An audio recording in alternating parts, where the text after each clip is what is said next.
They'll even arrange for your vehicle to be picked up at no cost to you. And for a limited time, when you donate your car, you'll receive a $200 restaurant voucher and a 2-night, 3-day hotel stay at one of 50 locations. Call 1-800-983-6530 right now to schedule your vehicle donation and make a positive impact on the environment while helping others. Heritage for the Blind, where every car donation counts and every person makes a difference. Call 1-800-983-6530 now. This advertisement is paid for by Heritage for the Blind. ESPN 710, Los Angeles Sports. And it is the biggest show on the radio. Mason and Ireland is on for your Thursday afternoon. Mason pulled a Mason and called in sick on the day of the show. Here we go. Hopefully you're having a beautiful Thursday. Let's get it, yo. Mason and Ireland, your Thursday afternoon right now. Why do they always make it sound like I'm not here even when I'm here? I mean, I show up and they're making fun of me. How many days off do you think I've taken since? How many shows off do you think I've taken since August? Since August? Since August. 3. Exactly 3. Wow, you're a winner. 3. Wow. That's impressive. Well, I'm often the person here. You're right. You're the person that winds up filling in. knowledge of a lot of this. Yeah, you step in for me. So Emily's here today. Em, good to see you. Brian afternoon. Cohen is here. Good afternoon. Yeah. What the hell happened? Good afternoon. Good Can we afternoon. restart this? Yeah, I got. Let's restart this. Good afternoon. Good afternoon. Good afternoon. Yeah, Alex, the security guy, actually said to me today, it's only 45 minutes till good afternoon. Then we skip the good afternoon. What's wrong with us? So I'm going to do something today that we don't do often. Because Dad's away? No, actually, Dad would probably go along with this one. Okay. So the Lakers were just a friggin' disaster last night. Just no effort, no desire, no defense, no offense. I mean, Anthony Davis, on Sleeper, I had him for a double-double. He didn't even get a single-double. Rough night, yeah. Rough night. It was just ugly, ugly, ugly. And I think we should take some calls as we go through the show today. I approve. And let people go at it a little bit. So 877-710-ESPN. 877-710-ESPN. I mean, it was so ugly last night. Let's see, LeBron on the. I'm just going to skip that one. They lost by 41. They lost by 29 to Minnesota. Their last 7 games, they have a 15.9 point differential.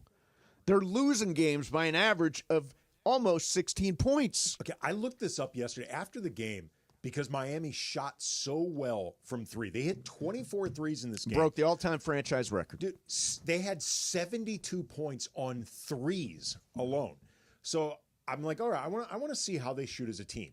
I just wanted to refresh my memory. Yep. I first go to ESPN.com, and I see that it says 37.1. Right. And then right as I'm about to write it down, I was like, you know what? ESPN may not be up to date. I'm going to double check this. Go to NBA.com because they pretty much update it instantly. Yes. Go over to NBA.com. It's at 38. They raised their 3-point percentage by almost a full point in one game. Yeah. That is hard to do. You mentioned the 3-point shooting. Miami outscored the Lakers by 57 points from beyond the arc. By 57 points. They had almost as many threes as the Lakers had rebounds. My God. Just insane. We've got the post-game show was terrifically honest last night. James Worthy had stuff to say. Robert Horry had stuff to say. JJ's press conference was a little tense, just a little. When LeBron was asked about JJ's press conference, he said, I agree with everything AJ said. Don't need to even hear what he said. Whatever JJ said, I agree. I agree with him. No and lift. I understand it because he doesn't want there to be any space between him and JJ because he knows it'll get exploited. Yeah, 100%. By us. 100%. He wants to make sure that the messaging he's putting out is, I am on the same page as my coach. Whatever the coach says, I agree with. I will try to do it. Yes. Even if he hasn't. Even if it hasn't worked. Yeah. So I don't even know where to start here. Let's start with Eric in the Inland Empire. Eric, you're on 710. What's going on, man? Hey, guys. Love your show. Thank you. Second time calling, long time listener. And, I just wanted to talk to you guys about my frustration because if it isn't hard already looking at the games, it's becoming hard listening to how hard these games are being hard to watch, if you know what I'm saying. I do know what you're saying. And just, it is helpful listening to you guys and being part of, all the wreck that we're going through. Yes. But, man, I'm starting to feel a little bit better about Darvin when he was there because, if we didn't know how hard he had it to begin with, it's being passed on to JJ. And don't get me wrong. We want to believe that the guys are playing hard and doing their best, but the numbers are not showing it, and the effort and just, listening to everything. Thank you, guys. Thank you. Yeah. I'll tell you what. Won't have Darvin Ham to kick around anymore. Nostalgia for Darvin Ham, I did not expect today. Oh, the old days. Remember when Darvin was here? It's so great. We were making Western Conference Finals Exactly. runs. Yeah. You don't know what you got till it's gone. Exactly. Okay, tell you what. Coming up next, we are going to listen to a little bit of the postgame. We've got James Worthy and we've got Robert Horry, and they were really, really honest last night, and I think we can all appreciate that. That's coming up next for you. Mason and Ireland, 710 ESPN. Oh, man, I get to talk about Cosm. So, Emma, have you been to Cosm yet? I haven't, but it looks amazing. It is incredible. Andy, you haven't been? I've not been yet, but I want to. You guys, I'm going to get you in there because Please. it will change the way you watch sports forever. It feels like it's from the future almost. There are screens all around you and above you and below you, and you're basically courtside. One of the coolest things was they had a camera. They put cameras at these locations, by the way. They are fixed cameras, and that's how you see on the big immersive reality screens. One of the coolest things we saw was when they were playing Phoenix, the camera behind the basket, they had a dunk team, including the gorilla, and those guys were like coming right at you for their dunks. It was crazy. It was crazy. At Cosm, sometimes the Lakers even win these games. Like, it's that Occasionally. amazing. Yeah, it is that. It's unreal. It may bring a win home. Yeah, revolutionize how you experience the NBA. Cosm is the future of sports and entertainment today. Get your tickets right now at Cosm.com. That's C-O-S-M, Cosm.com. Mason and Ireland, 710 ESPN. The fun way to drive home is with Sedano and Cap. Weekdays after Mason in Ireland. I'll give Mason credit. He used to fight tooth and nail. Oh, there's more Rams fans than any other fan base in there. He's realized our eyes aren't lying to us. Again, please. Oh, there's more Rams fans in there than anybody else. You sound like Animal from the Muppets. Yeah, so I was going to say you sound like a Muppet character. Sedano and Cap today at 3 p.m. on 710 ESPN. Hey, John Ireland here. If you want to sell your home, call Seller's Advantage. Everyone has different reasons for selling. Some people want to downsize and move. Some have inherited a property they want to get rid of, or maybe it's just time for a change. Whatever your reason for selling, Seller's Advantage has a custom solution for your needs. They'll make a competitive cash offer with no repairs needed, as they can close in days, no complicated closing process or contracts falling through. Seller's Advantage has been making sellers happy for decades, and they have the reviews to prove it. Call them today and get a no-obligation offer at 888-390-AS-IS. 888-390-AS-IS. That's 888-390-2747, or go to sellersadvantage.com. Don't worry, sell happy with Seller's Advantage. Don't you love the sounds of the holiday season? The bells, the sleighs, woohoo! If so, your holiday's now even more magical because now during the Hyundai Getaway Sales Event, you can take home your favorite Hyundai with some of the season's greatest savings. Drive away now in one of our most popular models with 0% APR and 0 payments for 90 days. Only during the Hyundai Getaway Sales Event. Offer ends January 2nd. Call 562-314-4603 for details. Accident or injury, call Jacob and Ronnie. Call Jacob. Winning matters, especially after an accident. At calljacob.com, we're here for you when you need a big win. After an accident, go to calljacob.com or call 844-24-JACOB. That's 844-24-JACOB. Texting enrolls you in recurring automated marketing text messages. Consent not required to purchase. Message and data rates may apply.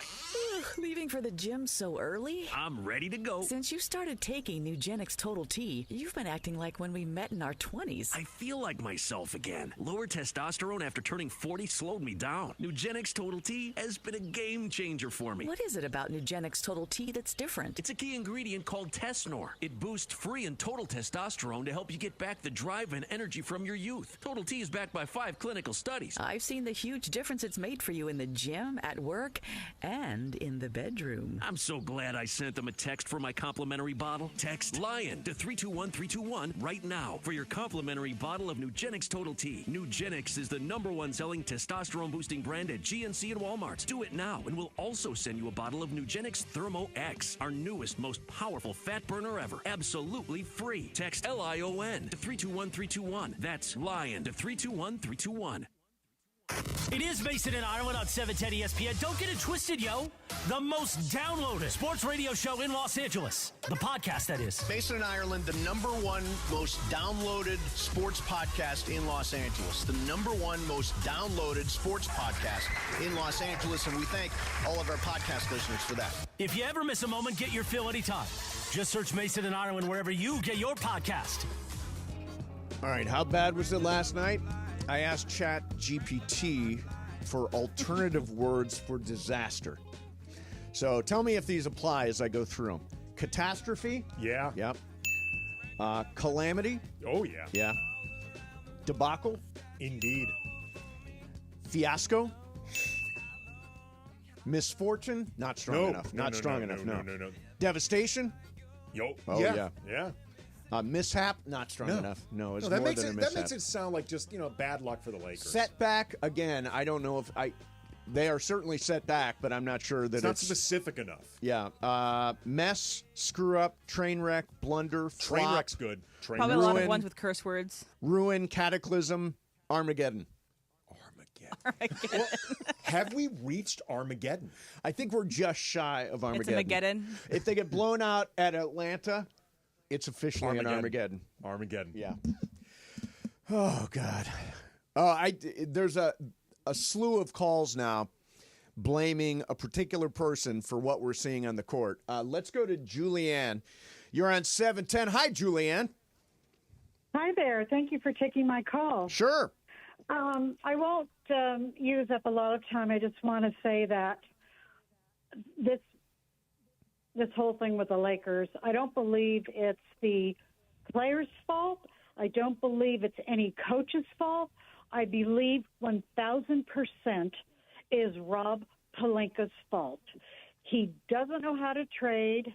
He gives player options versus club options. And then, of course, the players want to opt back in because they're no good and they know they can't get jobs anywhere else. And I think it's about time. It's been a long time coming that Jimmy Buss steps up to the plate and fires Rob Pelinka and bring in Bob Myers. Oh, interesting. Interesting take. And that's my feeling. Julianne, very good. I like that. Now, the roster construction is clearly an issue here. They're missing size. They're missing three-point shooting. They brought back the same team as last year. You would think there would be some continuity and an advantage to that, but that's not showing up. And last night, the one phrase that got used a lot in the postgame was, "We are not together right now." Now, that is a terrible sign. This team has been literally together for a season and 20 games, and they're still not together. They're not playing with any type of cohesion. They are not playing with any type of anticipation of each other's moves. They don't feel like they are on, forget the same page. They don't seem like they're reading the same book. Yeah. Or that they're reading any books at all. Well, I think JJ said last night after the game, he said, you can't really make adjustments because we're not even playing the base defense and the base offense. Right. I think there's a lot to, like, in terms of offensively, they have stopped doing the stuff that they were doing early in the season with more ball and body movement, with Anthony Davis getting a touch basically every single possession. Yep. Him being that hub. Defensively, I mean, they're a train wreck in transition. I also my God. Literally, they're watching guys make layups. Like 4 guys in the key watching somebody make a layup with nobody attempting any defense. Like last night was a bad example of this because they, at least in the first half, they turned the ball over more than they normally do. But for the most of this season, they've been a team that actually doesn't turn the ball over, and they still get run on constantly because teams just recognize they cannot stop anyone in transition, or they're not trying to. I think also defensively, this is something I've been harping on a lot on Locked On Lakers the last couple of weeks. They switch too automatically, too easy, too often. And I think it feeds into just a lack of resistance mentality. Yeah. Like basically just you're literally. So in other words, let's be, let's do switching 101 here. So ultimately what they're doing is they're switching instead of getting through screens or fighting through screens. And that's resulting in sort of a laziness on defense. Well, I think it's resulting in a laziness. It's also, you're basically setting up mismatches in their favor from the beginning. It's like, it's one thing if you switch that automatically because you just thought, okay, our players, for whatever reason, are not good at navigating screens. Fine. They never ever switch back, though, to more appropriate assignments. Like, how many times do you see D'Lo, somebody hung out to dry, like D'Lo or Reeves or Gabe Vincent or their guards on like a Jokic for 5 to 10 seconds? Yeah, that's not the spot to switch because those guys are getting exploited. And they switch on everything. Yeah, again. I think it feeds into a mentality of, James Worthy said laziness defensively. I think it leads into a lack of accountability. Yep. Like you don't ever feel like you're responsible for any one thing while you're out there. Let's see. Let's go to Chris in Long Beach. Chris, you're on 710. Good afternoon. Hey, guys. Good afternoon. I just wanted to say, we should be a little sad about the Lakers, but last night I had my first Clippers experience at Intuit. And I got to say, so I've been out here 21 years. I got a 7-year-old. I'm from Minnesota, so we went to see the Timberwolves, but I am a Lakers fan. And all the kids with us were cheering for the Timberwolves. I almost won a truck, like shooting at the thing before Wait a the minute, game did you started. actually you did the shooting? Dude, I shot out in front of the stadium, and I was one of the finalists to go down at halftime.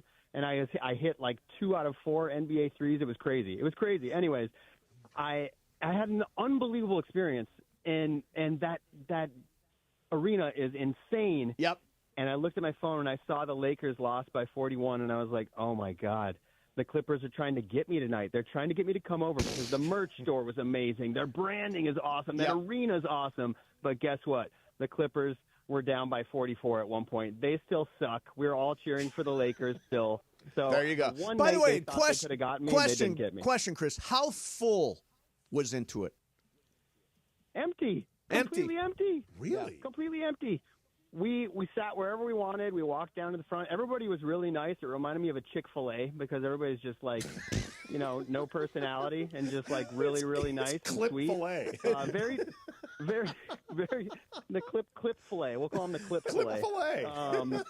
But honestly, walking in and getting food and drink and walking out, I felt like I was stealing the whole time. It was a very weird experience. Yeah, but, Ballmer's trying to buy a bunch of fans, and he's not going to win. We're all going to keep cheering for the Lakers. So Clippers still suck. Thanks a lot, Chris, man. Appreciate it. Sorry you didn't win the big prize last night.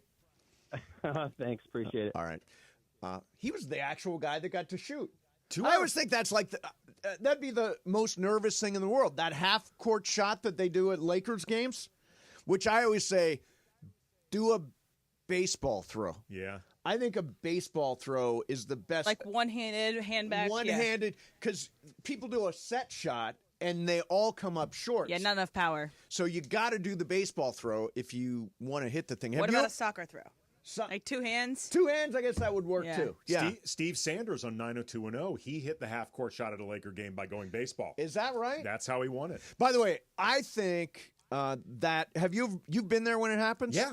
The place I've only been there once when the guy made it. It erupts. It's like louder than any moment in the game. The players get genuinely excited when that happens because they know this is, if not life-changing money, it is day-to-day life-changing money for these people. And also, they know how hard it is to hit that shot. Hell yes. It's a hard shot. Yeah. Let's go to Eugene in L.A. Eugene, you're on 710. Good afternoon. Good afternoon, peoples. Just really quick, you guys made a great point on the Lakers' defensive. I think that just switching is lazy, and they need to switch up their coverages. But also, too, just defending Rob Pelinka for a second here. Yes, I'm sure that he's on the phone trying to make trades, but at the same time, there's a Laker tax that comes with our trades that people either seem to forget about or not to mention. Like, I still remember Norman Powell getting traded for crumbs of a second-round pick. Yep. But if the Lakers ask for that, everybody's going to ask for the Lakers their first-round pick. So it's really kind of hard. Like, everybody wants Lauri Markkanen and Walker Kessler, but people have to know Lauri Markkanen just signed an extension. He's not eligible for a trade this season. So it's really hard, but that's all I wanted to mention. Okay. Thank you, guys. Thanks, Eugene. It's not easy to make trades, and there's certainly a Lakers tax. It's also, too, right now, you don't have the full complement of choices because there's a lot of players who are not currently eligible to be traded. Like Jonas Valanciunas, for example. December 15th. Right. He is somebody that is not available to be traded by them because of when the Wizards signed him as a free agent this offseason. Some guys are not available till mid-January. Yes. Much less to when you get up to the trade deadline. So even if you think that Rob Pelinka doesn't do a good enough job with these trades, make good trades, whatever, right now he does not have the best options in front of him, to say nothing of the fact that he does not have the best trade assets to work with. Not good assets at all. No. And by the way, they're depreciating right now. They are. And look, to be clear, it is Rob's own fault that he is working with a lack of trade assets. He's the one that brought in these assets. Did all that to stuff. Begin with. Yeah, exactly. I'm not letting Rob off the hook for this, but the reality is right now his job is difficult. Yes. Over the summer was the time to do something. But they rolled back with the same team. I think you also have to have a partner. You can't, if someone's not buying what you're selling. Yeah, sure. You can always, put your house on the market, but you have to have someone that's willing to buy it. Rob Pelinka has actually used that exact analogy. Oh, wow. I wonder how I found that out. Yeah. Emily. And quoting Rob Pelinka. And when everybody on the team with a player option opts in, including LeBron, D'Lo, the vet minimum guys. Sure. And when, if we're being honest, you use one of your only open roster spots for Bronny. Right. That it was an inconvenient time when you for commit Bronny. to Gabe Vincent for 3 years. Well, you had to get him in the door. Yeah. And now that he's here, can't get rid of him. No, cannot get rid of him. The house guest that won't leave.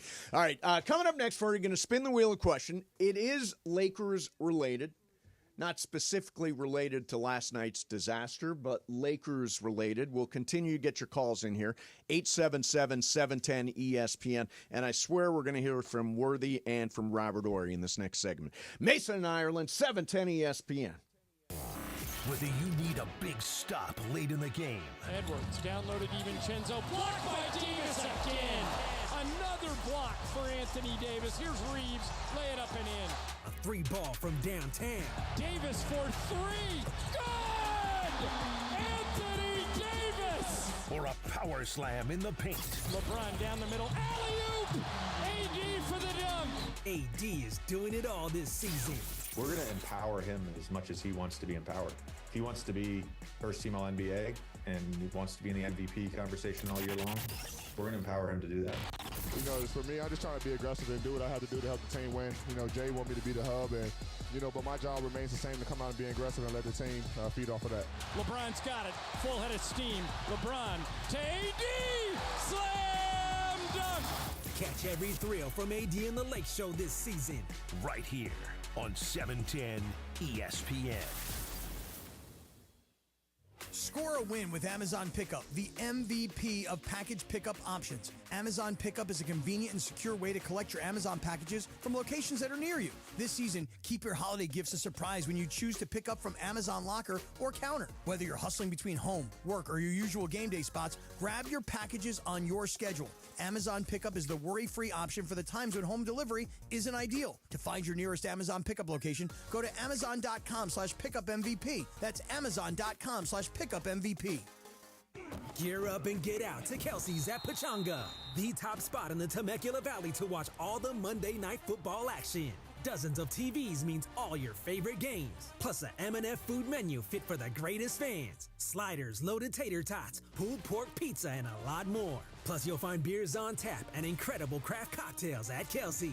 Visit Pachanga.com and follow at Pachanga Casino on Instagram for info about special and exclusive NFL team appearances. We'll see you at Kelsey's at Pachanga.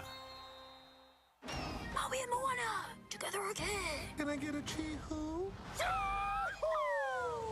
This holiday season, if you can watch one movie, Hey, you wanted to come this time. make sure it's Moana. ESPN LA and Beverly Hills Ortho are teaming up because we want to know who's smiling in SoCal. Go to ESPNLA.com and nominate who you think Moana 2 is making BJ, LA a better parental place. Could be a guidance mentor, a suggested. Now teacher, a playing only coach, a good theaters. Samaritan, Tickets or you could available nominate now. yourself. You could win Life prizes insurance. like Why sweet are you tickets, putting it Sonic off? Care electric toothbrushes, whitening treatment, or the grand prize Invisalign. Enter now at ESPNLA.com, and remember, you're always smiling at Beverly Hills Ortho. Up to $2 million in coverage with no medical exam. Some policies as low as $1 a day. Answer a few health questions and get your free quote at getethos.com. That's getethos.com. It is Mason and Ireland on 710 ESPN. Don't get it twisted, yo. The most downloaded sports radio show in Los Angeles. The podcast, that is. Mason and Ireland, the #1 most downloaded sports podcast in Los Angeles. The #1 most downloaded sports podcast in Los Angeles. And we thank all of our podcast listeners for that. If you ever miss a moment, get your fill anytime. Just search Mason and Ireland wherever you get your podcast. All right, wheel of questions. Let's see what we got coming up here. Oh, my sound machine broke down. There's Luke. All right, so I drive in on the 10 every day, switch to the 110, and then exit to come downtown. And one of the things that happens when I exit is that there are squeegee guys. Now, Andy, have you seen the squeegee guys out there? Yeah, okay. So everybody? Yeah. Yeah. So I don't want my windshield cleaned because I don't have any money on me. So I got it cleaned today against my will. And I thought, well, I got to give him some money. So I gave him a 20 because that's the only cash I had. So now there you're a was mark. Yeah, exactly. Now I'm a mark. Tomorrow they're going to look for me. You're known in the squeegee community as go get that guy. So how do you stop squeegee guys from working on your windshield? Okay, so here's what I do when I get off. Okay. If I see them ahead of time, I can see where the light is, and I already know this pattern so well how this light works. I will not pull up near them. I will be so far back, away, and I will stop traffic because I do not want to interact with these the squeegee people. Yeah, fine squeegee people, I'm sure, but I will not approach them, or I'll go to a different lane. I'll be the farthest lane over possible. Farthest lane away. Yeah, Brian, do you run into these folks? I have not actually run into any of these folks, but I would say maybe try turning on the windshield wipers. Oh, right I've before also they done that. It's like, oh no, I do it myself here. Then you splash them. If you do like the ones that like, you don't want to do that's that. a little rude. Right. Andy, how about you? That's a little aggressive. Yeah, that is. Depending on No, the that's proximity of- aggressive. Yeah. I usually what I do, like if I really have no money and I really can't actually give the squeegee guys something for doing my windshield, I just start preemptively kind of waving off, like just sort of waving. Yeah. And very No, thank politely, you. like very politely, very respectfully, but what I don't want to happen is for him to start and then him realize I can't actually give you anything. Yeah, right. Because then I feel like I'm taking something Correct. for free. I feel like I owe the guy because he cleaned my windshield. So what I've developed is the one-handed gesture that sort of gets the squeegee guy What away. gesture? So the gesture is this. No, it's like, no, I start with this. No. Like the Dikembe Mutombo. Correct. No. And then I do the money sign. The Manziel. So, no, I don't have any money. How's that? Well, what if he misses this, and then all he's getting is this? Yeah, all he's seeing is the money sign. You're right. And You're right. you gave him a 20 last time. Next time he thinks he's gonna have 100. Hey, You here's know, that guy that gave us Do you have change? $20 over there signaling. $20. That's my nickname with the squeegee guys. $20. Yeah. All right, so there's your wheel of questions for today. All right, so I promised this, and so we're going to do it. And you'll have to play it here, Brian, because my machine shut down. I want to start out from last night, again, after the Lakers lose narrowly by 41.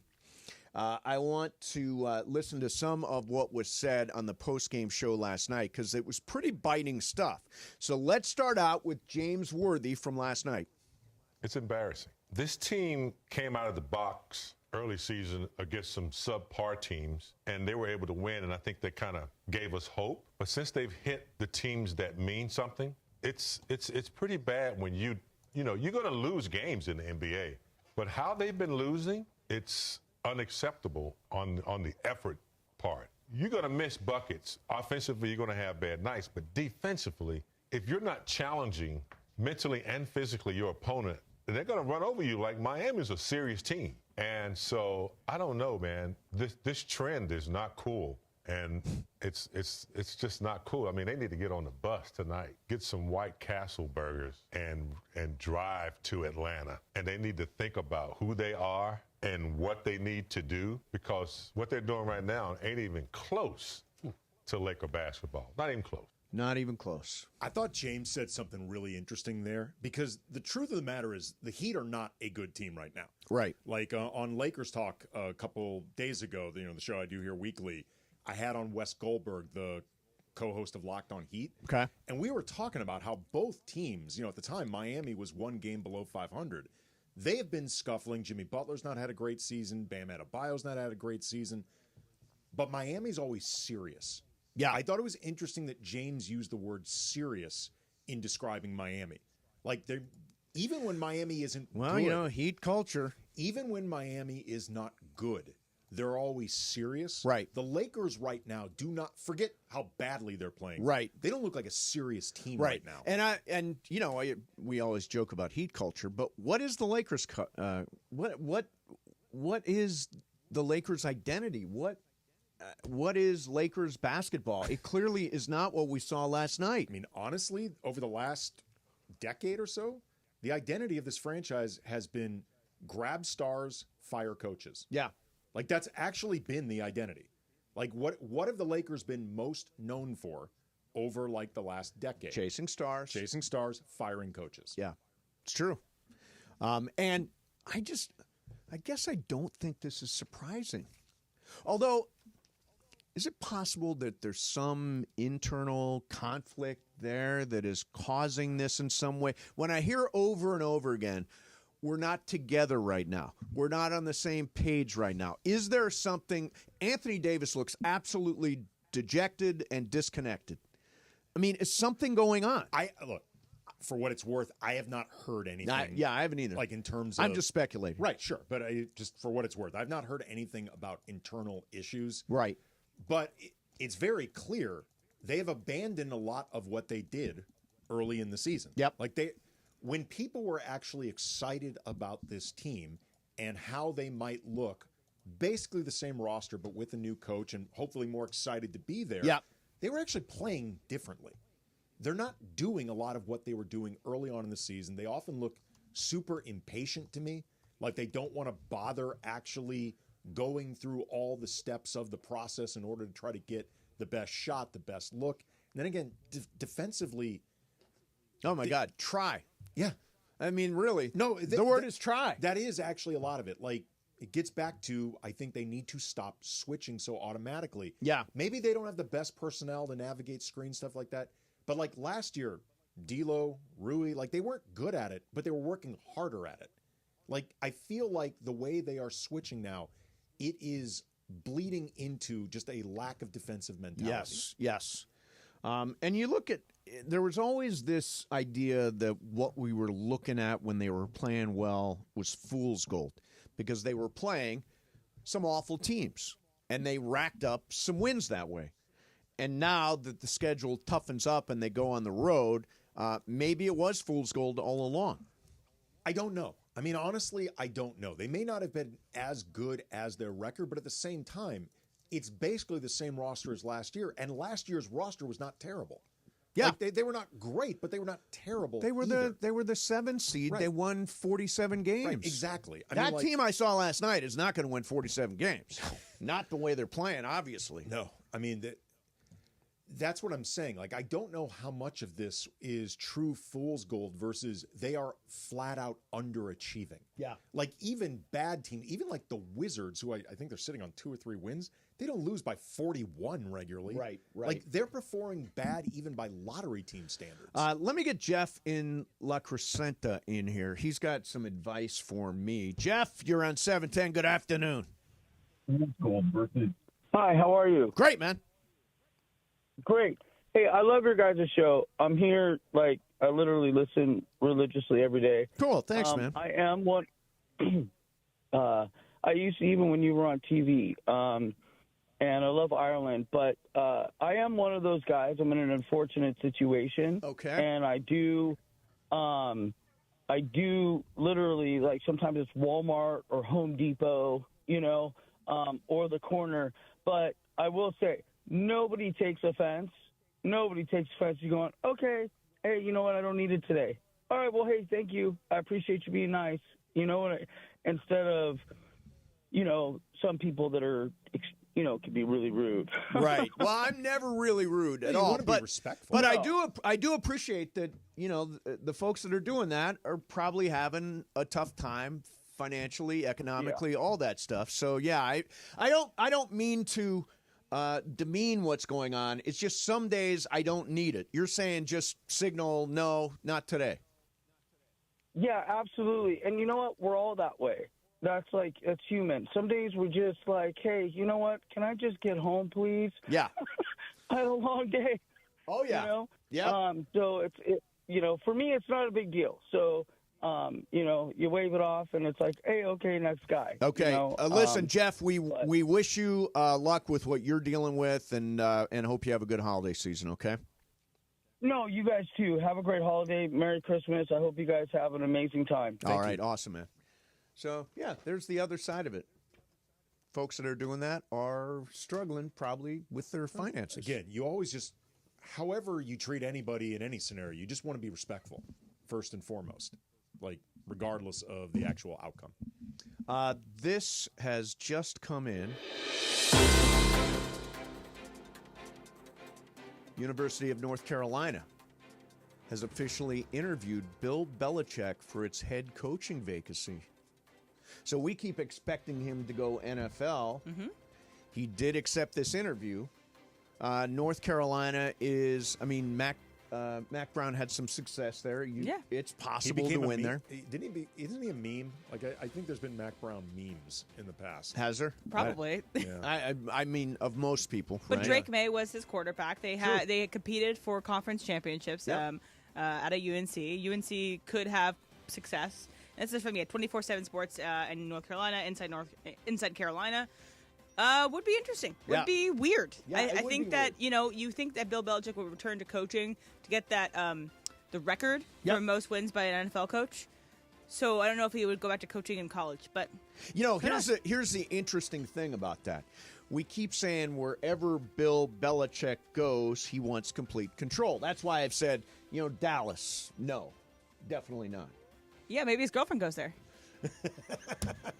She's an undergrad.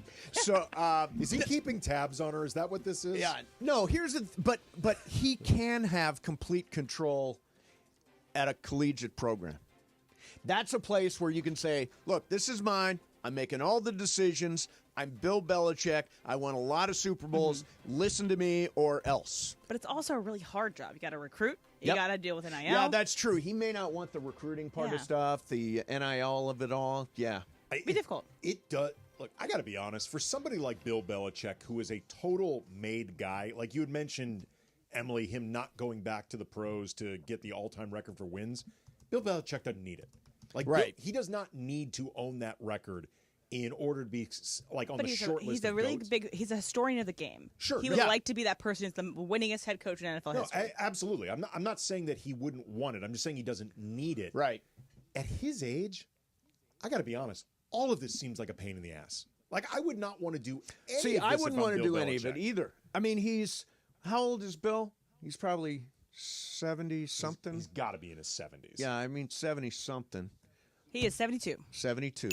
Do you really want the nightmare, the hassle of running a football program when you're 72 and you've got the legacy that you do and you've got all these TV gigs and everybody loves you? Why go back? Right. I mean, you assume that this is not like a financial need, like something pressing is going on in Bill Belichick's life financially, I assume.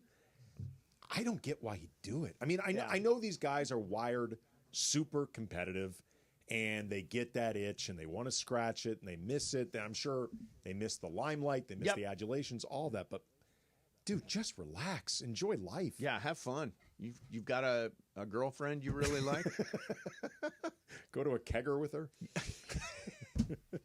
It's totally true. Yeah. Totally true. All right, coming up next, we're going to do Sports Graffiti. If you're online, stay there, and we'll get all of your calls in.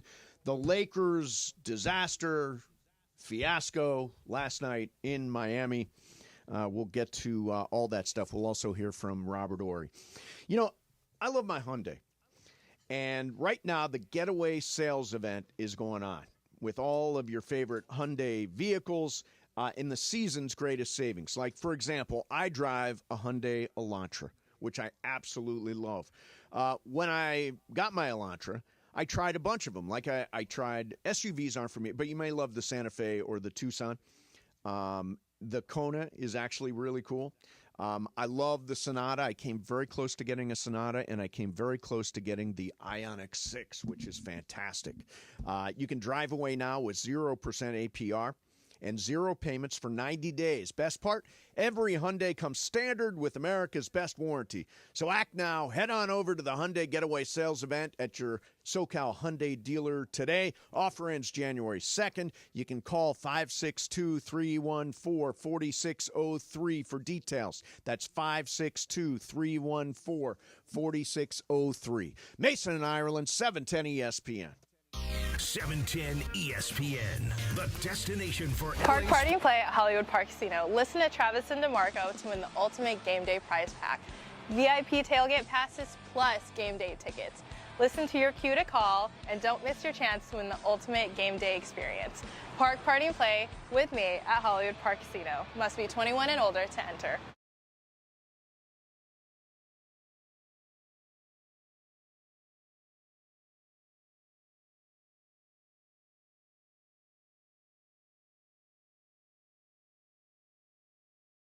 The stadium as the Trojans are going to pull off the upset. How do you do? LAFC. Oh, flip for LA Football Club.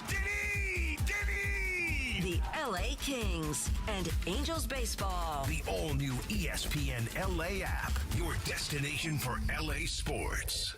Hey, John Ireland here. If you're looking to sell your home, call Seller's Advantage. They'll make you a cash offer, no need for repairs. They buy as is. With Seller's Advantage, there are no agents. They can close in days, and they buy with cash. They'll even offer a $10,000 advance to help with moving and other expenses. Check out their reviews online and call for a no-obligation offer at 888-390-AS-IS, 888-390-2747, and visit sellersadvantage.com.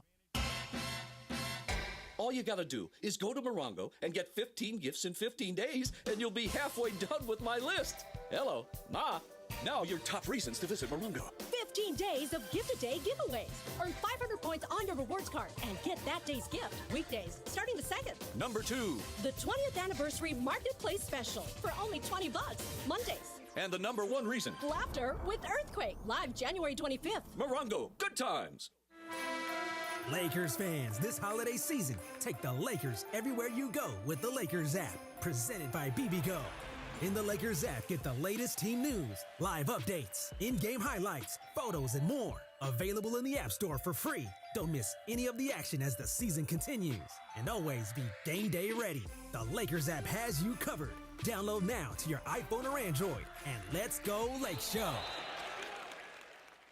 ESPN LA and Beverly Hills Orthodontics are teaming up this fall because we want to know who's smiling in SoCal. Go to ESPNLA.com and nominate who you think is making LA a better place. This can be a mentor, a teacher, a coach, a good Samaritan, a youngster who brightens your day. Tell us who's smiling and you could win some awesome prizes like sweet tickets from ESPN LA, Sonic Care electric toothbrushes, whitening treatment, and a grand prize of Invisalign from Beverly Hills Ortho. Enter now at ESPNLA.com and remember you're always smiling at Beverly Hills Orthodontics.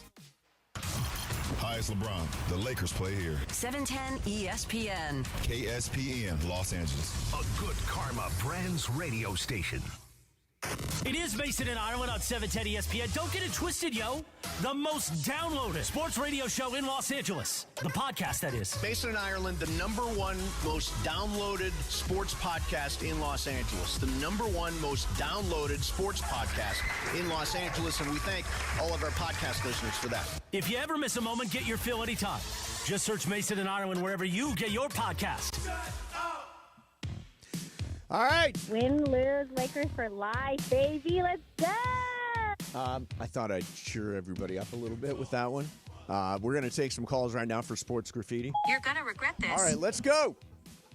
Let's go to Carlos in Linwood. Carlos, you're on 710 Sports Graffiti. Go ahead. What's up, Mason? I just wanted to ask you guys' opinion, if it's just me, but I'm kind of feeling like I'm falling off love with basketball. I mean, I've been watching it. It looks like it's a circus. I even hear the circus song in my mind. They shoot threes. And, I mean, I lost that love that I used to watch the basketball and know it was going to be a battle. Now it's just a show and a circus. I wanted to see what you feel about that, if it's just me. That's interesting. You're not the only person that thinks that. Some people think, and I've got a story here somewhere about it, some former NBA player saying that it's just come down to three-point shooting and it has ruined the game. I wouldn't say. Oh, Mike. Sorry. I wouldn't say that it's ruined the game, but because I still think the NBA is really entertaining. Oh, it is. I'm not falling out of love with the NBA. Right, but what I do think some people complaining about this have a point is sometimes it just feels like too much of the same thing. Yeah. Like there's not enough of a variety in shot diet. Like the mid-range has completely gone away. Over. And like remember like Kobe used to long live twos, in forget that about era. it. Yeah. But even like 16-foot twos, right. 14-foot twos, like those have gone away because they're not considered the efficient shot. And sometimes what is most efficient isn't what's most entertaining.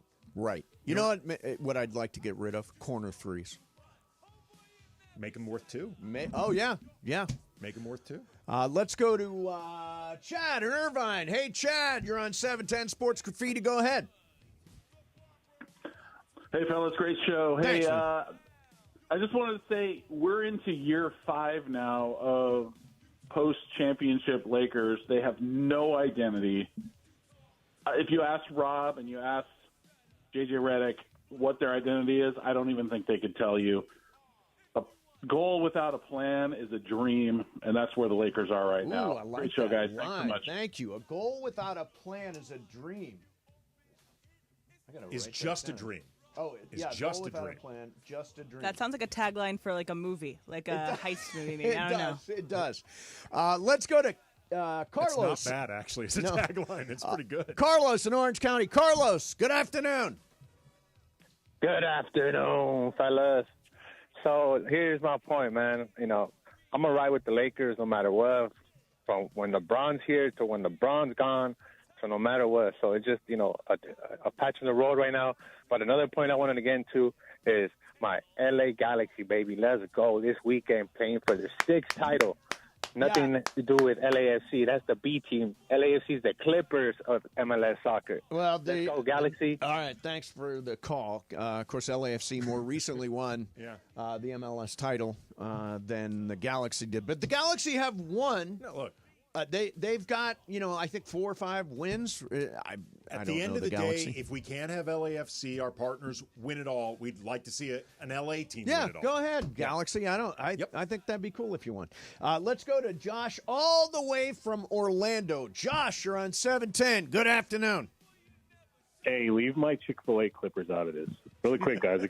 I got three quick points. Okay. Number one, what I'm looking at on the floor, it looks like a team that's ran by Mike D'Antoni. I feel for J.J. Redick. Second thing is that lady that called earlier, Julianne, save that call for Ireland. She's on point 100%. And then, Andy, you brought up a really good point. My opinion is ever since Jerry Buss passed, the organization has not been the same. It's not professionally ran. It's more like family ran. It's like when you come in, it's like you know the TV show The Office. Yep. And you're showing the players what the organization is. Mm-hmm. That's what it looks like. Yeah. Okay, got it. Yeah. So I just started. By the way, I just started watching The Office. It's never really saw it before. It's very funny. Very funny. Who's the receptionist? Is Pam? Yes. And the guy she And has Jim. a crush on is Jim. Yep. Mm-hmm. And then the a-hole who runs the office is... Whoa. It's Michael Scott. Michael Scott. I'm telling you. Michael Scott. Season 1, he is not a good guy at all. I hear he gets nicer, but he is a terrible person in Season 1. Season 1 is more British-based, more British humor. Season 2, they said that they always wanted to end the episode on a high note, on a note where, like, you're a little hopeful. So they changed from Season 1 to the rest of them. It's like everything ends hopeful. Good. Well, Season 1 does not end hopeful. Let's go to Lane in Studio City. Lane, you're on 710. Good afternoon. Good afternoon. So I was scrolling Twitter before I was going to make my point, and I see Michael says tomorrow we're going to be in Atlanta for Atlanta Atonement, but the Lakers beating was a scrambled egg doesn't take a beating like that. He's right, and so is everyone who's coming in to calling in to talk about culture. It's kind of like the transfer portal era with this Lakers. Somehow every other team has been able to figure out the draft and figure out how to establish a culture. We have a great coach who I believe can actually establish a culture, but we will not. We unfortunately will not be able to do that with LeBron and AD. As much as I am happy that they are here, it's just going to take a lot of time, and I don't want to run them out of town like everybody else. But Greg is right, and so is Laura. Unfortunately, JJ, and I hope he has the time to do this once both those guys are out of here, I hope he can establish a culture in the future with real developmental pieces. Okay, thanks. Yeah, I mean, we talk about Heat culture. What is Lakers culture right now? What is it? It is no identity. Over the last 10 years, it has been chasing stars and firing coaches. That's been the identity of this franchise. Let's go to James and Torrance. I'm getting depressed here. It's like a first Season 1 of The Office. Let's go. Let's go to John in L.A. John, good afternoon. We're screwed as Laker fans. Because the thing is Dr. Jerry Buss was an amazing man, and his children. I mean, does any of the Buss children did they ever have a real job? Seems like everybody just wants to work for the organization. You got Joey Buss and the other Buss son handling the scouting, and it's horrible. Okay, let me just point out that their scouting did find guys like Austin Reeves and Alex Caruso and guys like that. So the scouting actually has been very good. And that's different also, by the way, too, than like scouting your opponent. Just so people understand, True. Like that's different than the people doing the scouting to plan for games. Yeah. Just so people understand that. Yeah. How about James and Torrance? James, good afternoon. Hey, love the show. Two things. If you want to get past the squeegee guys, you got to wave your hand like Obi-Wan Kenobi in Tatooine with Luke on the side in the speed. These are not the droids ship. you're looking for. Yeah. Good. That's good advice, man. Yeah, exactly. And as far as USC, Lincoln Riley, who do you think should be his replacement? Both of you, your top three. Okay, thank you. First of all, he's not going anywhere, so we can list replacements. But my first thought is, and I don't know the names necessarily. Okay. But Dan Lanning. All right. Was an SEC defensive coordinator. I would dip back into that pool. That would be my idea for a replacement. A defensive guy? A defensive guy, yeah. I don't Look what he's done at Oregon. I don't know the college game well enough to throw out names. Come on, give us a name. Give us one name. Just one name. I'm just kidding. No, I'm just kidding. Don't worry. But they got to bring in somebody. Kurt Cignetti. They've got to bring in somebody who can adjust on the fly really well, because you can't count on having the same roster year to year. Like you have to be able to tailor your system, whatever you're doing, quickly to personnel, because that personnel is going to come and go. Yeah, that's definitely right. I'm looking at Twitter. My goodness. AD on his way to contend for MVP and a Lakers playoff team, but LeBron James' play has changed all that. The disaster is JJ's inability to actually coach LeBron. The system was good flow, potent offense, and they walked away from it. LeBron walked away. The LeBron walking away piece of this, I'm not sure about that. Do I think, though, that the recent swoon has coincided with LeBron doing more? Yeah. Absolutely. Yeah, his usage rate is up. His usage rate is through the roof. And so is his age. There's too much on, or I don't even want to say there's too much on LeBron's plate. I think he is putting too much on his plate. Right. Like, he's 35. He's playing 35 minutes a game. He's pushing 40. He says he wants to play all 82. No. Which is dumb. Right now, less is more with LeBron. Yeah. And this is also a problem, though. And last night was a night you needed more of more. Well, you needed more from everyone. Part of the problem with this roster, like if you look at like the entire construction of this roster, I think, the recent few games notwithstanding, I think Anthony Davis is capable of being the focal point, the number one guy of a championship team, or at least a contending team. Right.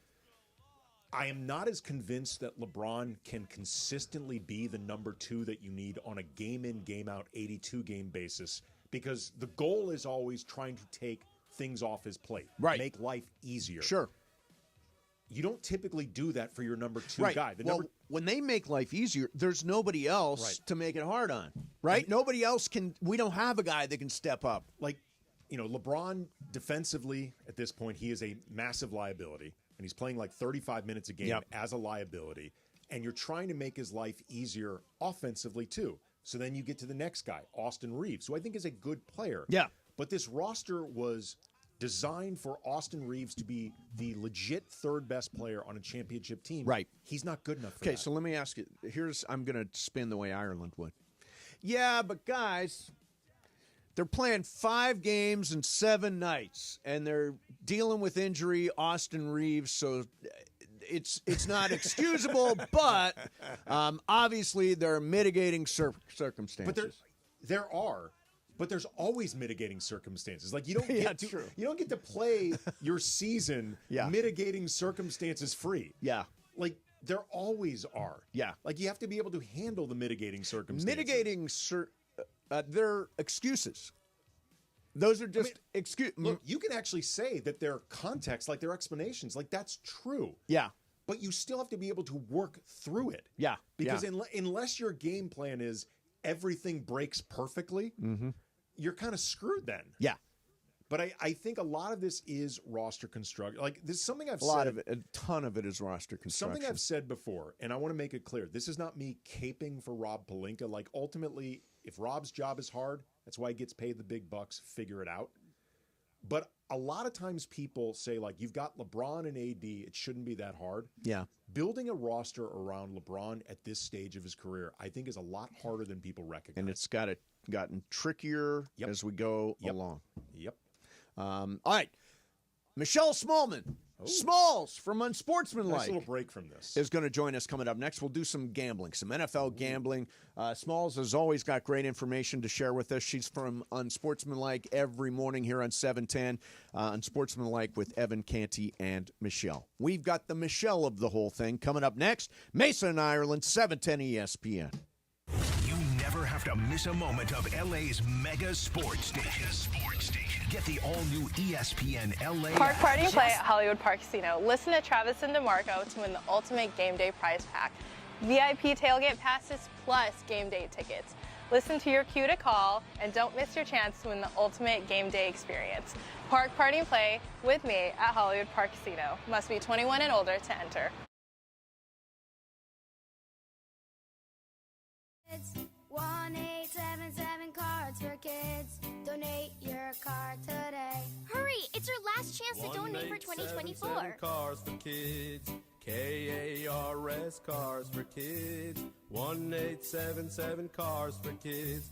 Donate your car today. Donate your car today at carsforkids.org. Your car, running or not, can be picked up as soon as the next day. No title? No problem. Call 877-CARS-FOR-KIDS or go online at carsforkids.org to donate today. 1-877 Cars for Kids. K-A-R-S, Cars for Kids. 1-877 Cars for Kids. Donate your car today. Now accepting donations of land, homes, buildings, or any kind of real estate. Paid for by Cars for Kids.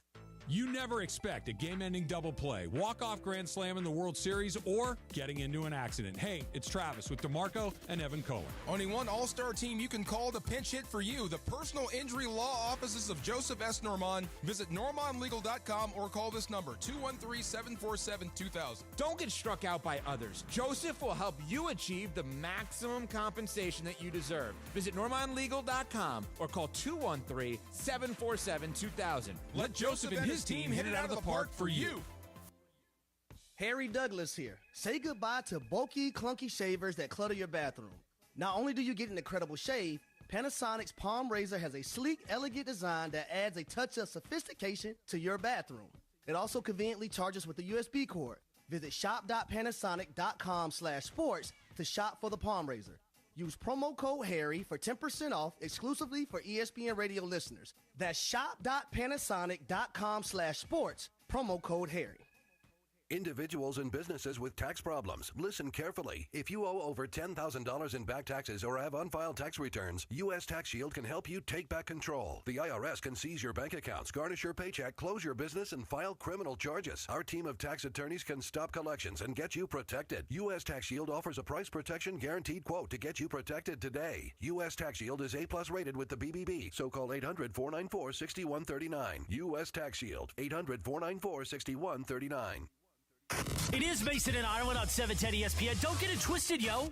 The most downloaded sports radio show in Los Angeles. The podcast, that is. Mason and Ireland, the #1 most downloaded sports podcast in Los Angeles. The #1 most downloaded sports podcast in Los Angeles, and we thank all of our podcast listeners for that. If you ever miss a moment, get your fill anytime.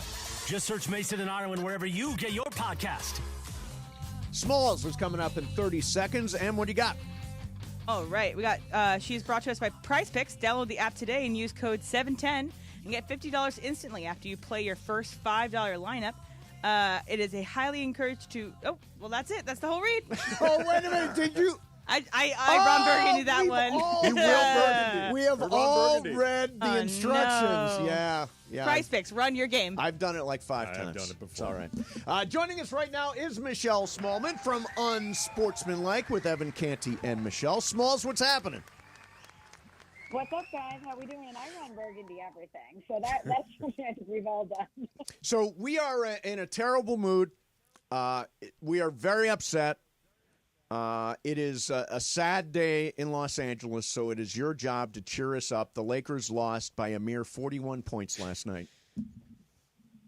I heard. I don't know if I'm going to be able to cheer you up on that one, though, because while last night was certainly extreme, I don't know if the state of the Lakers ultimately is going to get where you guys need them to be.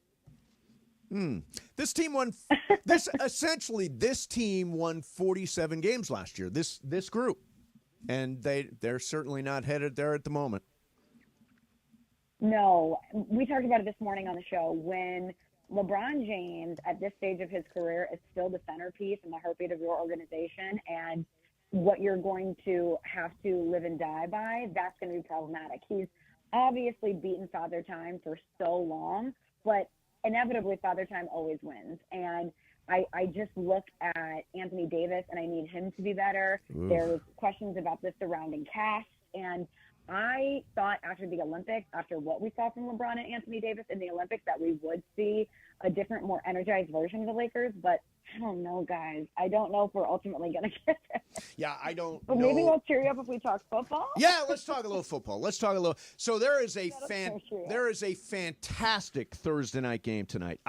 This is going to be one of my favorite matchups of the year, I think. The Green Bay Packers are at Detroit. Green Bay chasing the Lions in the division and chasing a wild card spot. The Lions are 3.5-point favorites. What do you think on this game? So I'm with you. I think this is, hopefully, fingers crossed, going to be one of the best matchups that we see this year. Detroit has been the class of the NFC and was very, very good in the earlier game versus the Packers this season. But I was going back and looking at that game and what went wrong for Green Bay. First of all, Jordan Love obviously was injured earlier in the season. He had that pivotal pick 6 right before halftime, and the Packers beat themselves in that game. There was a lot of penalties, I believe 6 offensive penalties in that game, and I think we're going to see a different version of Green Bay tonight. Jordan Love has minimized those turnovers. He's starting to turn it on in a different way over the past couple games, just like he did last year at this time. And let's not forget that Detroit is banged up on defense. They have 13 players right now on injured reserve, including Alex Anzalone and, of course, Aiden Hutchinson. Yep. And I just think that Detroit has been so dominant so far this season that this feels like a spot where the Packers could win this game. And, again, also, both teams, 3 games in the past 12 days. So it's going to be a little bit of a different version of both teams. I think the Packers are going to win this one, and I'm not just saying that as a newly anointed Packers fan. Oh, that's right. This is your team. I forgot. It is. This is my team, but they're turning it on at the right time, and they don't have that signature win so far this season. If Jordan Love can take care of the football and Josh Jacobs continues to be the king that he is, defense takes care of business, I think the Packers, if they don't get in their own way, will beat the Lions tonight. Okay, straight up. Speaking of the team, Michelle, that is not your team, the Rams, they are hosting the Bills. They're in a really good spot right now. They are a perfectly 500 team overall at home, hosting the Bills that are 4-2 away. Bills giving up just 3.5 Yeah, points. 3.5 points. What's your beat on this one? So are you surprised at that line? I'm surprised. I like a little positivity in your voice. I'm surprised at how low the number is. Yes, that is exactly what I'm getting. Because the Rams last week, if they play against Buffalo the way they did last week in New Orleans, they're going to lose the game 99-0. I get that Buffalo is the road team. I'm surprised it's not like -5. Yeah, 5.5. me too. Me too. Yeah, me too. I expected it to be a little bit bigger because I expect Buffalo to win this game in a good, comfortable position. They're playing right now like one of, if not the best teams in the AFC. They're incredibly consistent. Josh Allen looks like the MVP. He's throwing passes. He's catching his own passes. He's playing out of his mind. And they're still in contention for the #1 seed in the conference.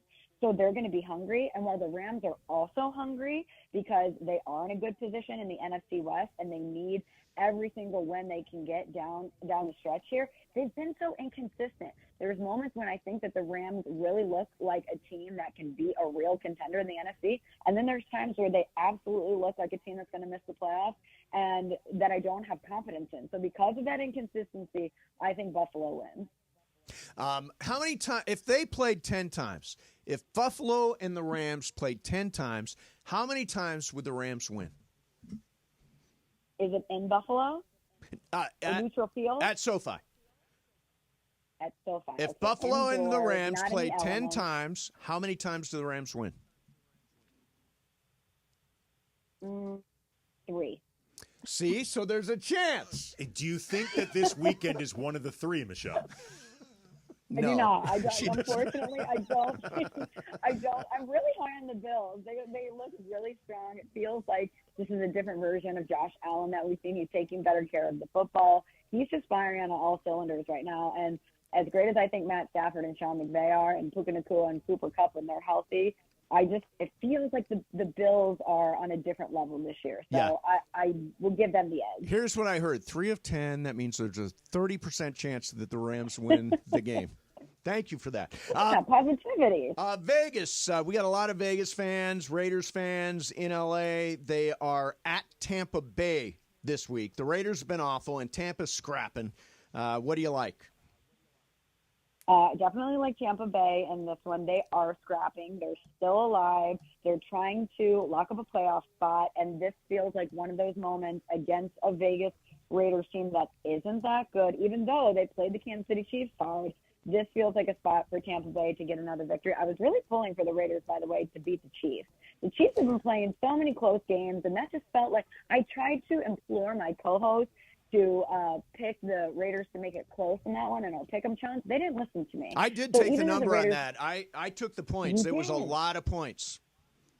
I agree. It was like double digits on the spread, and I was like, I think they're going to make it close in this one. But Evan's whole theory was that the Raiders mocked Patrick Mahomes in the offseason, so that the Chiefs were going to want to make a statement against the Raiders, because we know that there's no love lost between those two organizations. But anyway, even though the Raiders played the Chiefs close, I do think Tampa Bay has a better roster and they're a better team, and I think they're going to pull out the victory. Okay, speaking of the Chiefs, they are hosting the Chargers this weekend at Arrowhead. They're giving up 4 points. I know they're 11-1. I know they're 6-0 at home. I also know they don't look that good. Michelle, like every time I watch them, I'm like, how are they winning these games? Every game goes down to the wire. And the Chargers have actually been a pretty good road team this year. Do they have a shot at the upset? They do. I really like the Chargers in this spot. I'm trying to temper my feelings on the Chiefs because I fell into this trap last year. When the Raiders beat them, I believe it was on Christmas last year, I made the very bold statement on our show where I said the Chiefs don't look that good. The receivers can't catch a cold. Patrick Mahomes doesn't look very Mahomes-y these days. There's no way this team is as formidable as they have been in years past. There's no way they're going to be a true Super Bowl contender. And then they made me look like an idiot, and they went on that run, and they won the Super Bowl. So even though I feel the same way about the Chiefs this season, that they don't look that dominant, even though they're winning more games, that they just feel like they're kind of primed for an upset, and I think the Chargers are going to win this game. They're really physical on both lines. You know that nobody can really muck up a game like Jim Harbaugh. I think that the Chiefs feel prime for an upset, and the Chargers are right there for the taking. By the way, I completely agree with you. Completely agree. I think Oh, the Chargers good. are going to win this game outright at Kansas City. You know what? The Chargers 8-4. Really solid defense. And Herbert playing well. I like him in that spot. I don't know how the Chiefs are doing this, too. Like, they really don't look that good. Like, they don't look bad, but they don't look good. 9 of their wins have been by one score. They're eking out these wins. They don't look that good. It's driving me nuts because you have to give them the requisite respect that they have earned, not only from the past, but of course this season getting the job done. But they just don't give me that feeling that the Eagles or the Bills or the Lions give me. All right, so I got one last question for you here. It is the holiday season. It is the Christmas. Oh, look, we're playing music for this and everything. Oh. So, do you have your tree put up yet? This is a very sore subject for me because I am a Christmas girly. I love Christmas decorations, but I live in perhaps the world's smallest apartment in New York City, Yep. and I do not have space for a tree. No room for a tree. I know. The Get a gas little, like is we always so get a little lonesome. Charlie Brown tree, Exactly. And a live tree like the last one on the lot. We always do that. You don't even have room for that. No, I was trying to move some things around because I had that same notion. Go get a baby tree. You can decorate it. Still feel like the holidays. And I would have to put my TV essentially on the floor to have space to prop it up on. And that just will not do. And so I'm kind of a Scrooge this season because I don't have any Christmas decorations, and it's really bumming me out. Michelle, I asked this very respectfully. How small is this place? You can't even fit a Well, little I mean, tree? having lived in New York, the place I lived was pretty damn small. So I do understand. I mean, we're talking the Charlie Brown tree. Okay, let me tell you this. My kitchen is so small that you can't even fit a cutting board on the counter. Oh, no. Wow. That's not actually a kitchen. You gotta step outside to change your mind. If you knew what I paid in rent, you would throw up. But this is the beauty of New York City. They make the apartments very small and unlivable so that you're never in them. You go out to dinner. Yep. You're part of the community. This is what happens in New York. It's kind of a trade-off. I definitely miss my beautiful Christmas tree and all my decorations that are in storage in St. Louis. Is there somewhere in your complex that you could put the tree outside? Like, just so you can have a tree Yeah, experience? do you got a patio or something? I don't. I wish I did an outdoor space. That would be glorious. But I will say there is a tree when you walk into my building. So sometimes while I'm waiting for my mail or my packages, I will bask in the glow of light coming off the community tree. All right. Well, I'm sorry your Christmas is going to be so Decorate it sad. yourself, Michelle. Take over that tree. Yeah. Plus, you can put up lights and stuff like that. I want you to. Should I just slowly start putting ornaments on the tree? Yes, and personalize absolutely. Totally. Do that. Own that. All right. Hey, Smalls, thanks a lot for coming on. We appreciate it as always, and we will talk to you next week. Sounds good. Thanks, guys. All right. There's Michelle Smallman from Unsportsmanlike with Evan Canty and Michelle. Free Smalls in that apartment. By the way, I had a super tiny apartment in New York. Like, I don't know what I was just Googling to see what the square footage might be. And it was super small. I had a bedroom, a small living room, and a tiny kitchen. Yeah, I had one of those like super small studios, like probably my first place out of college. Yep. First or second place out of college. It was out here. It was tiny. Yeah. Tiny. But nothing is like New York. I know. Yeah, I know. nothing is like New York. They box you the in. prices, the everything. All right, coming up next for you. Let me see. What are we going to do here? We'll circle back to Lakers. Robert Horry, what he said last night on the postgame show. And let me see. Let me mix something in. How about some advice for Quincy Oliveri? Oh. We'll do that coming up next. Mason and Ireland, 710 ESPN. Still throwing it down. Park Party and Play at Hollywood Park Casino. Listen to Travis and DeMarco to win the ultimate game day prize pack. VIP tailgate passes plus game day tickets. Listen to your cue to call and don't miss your chance to win the ultimate game day experience. Park Party and Play with me at Hollywood Park Casino. Must be 21 and older to enter.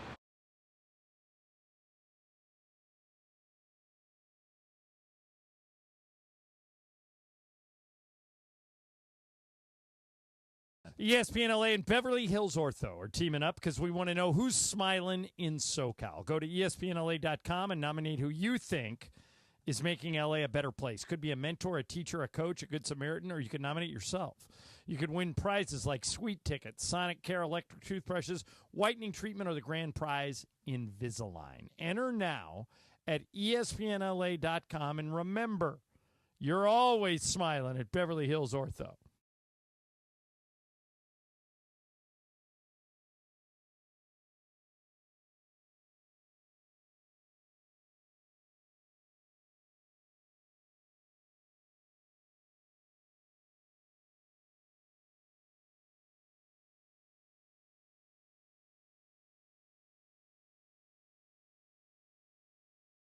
Passionate about helping people. It's why Avner and his family continue to take the calls themselves at Avner Gat Inc. They cover all of Southern California, and if I haven't convinced you with all of these truth bombs thus far, just check out what seems to be a never-ending stream of 5-star reviews on Yelp, Google, and the Better Business Bureau. So, whether you have a toilet overflow, a broken water line, a burst supply line, a broken fire sprinkler, whatever the water damage is at home, call Avner Gat today. 818-917-5256. That's 818-917-5256, and you can go online to avnergat.com. Hey, John Ireland here. Are you looking to sell your home quickly and easily without having to deal with repairs or the worry of buyers qualifying for new high-interest rate loans? Call Sellers Advantage. With thousands of satisfied customers, they're the go-to choice for homeowners looking to sell their homes fast. They'll buy your home for a competitive cash offer and can close in just days, not weeks or months. No repairs are needed because they buy homes as is. They have an A+ rating with the Better Business Bureau. Sellers Advantage is the fastest and most stress-free way to sell your home. If you're ready to sell your home, call Sellers Advantage. Get a no-obligation offer at 888-390-AS-IS. 888-390-AS-IS. 888-390-2747 or sellersadvantage.com. Don't worry, sell happy with Seller's Advantage. When you switch and save with Progressive, you could use that money towards golf lessons to become a scratch golfer. Progressive cannot guarantee that you will ever become a scratch golfer. Scratch golfers are really, really good. Drivers who switch and save with Progressive could save hundreds on average, and sure, you could put that money towards lessons, but if you can't hit the broadside of a barn and think you're going to become a scratch golfer, you're delusional. Sorry, just telling it like it is. Savings? Maybe. Scratch golfer? Don't hold your breath. Switch and see if you could save at Progressive.com. Progressive Casualty Insurance and Affiliates. Not available in all states. It's universally accepted that golf is hard. Progressive cannot guarantee improved performance on the course. This college football moment is brought to you by ServPro. On October 21st, 2006, Michigan State found themselves down 38-3 with less than 10 minutes to go in the third quarter, and they made that initial deficit like it never even happened, scoring 38 straight points to win 41-38. Incomplete. The ball game is over.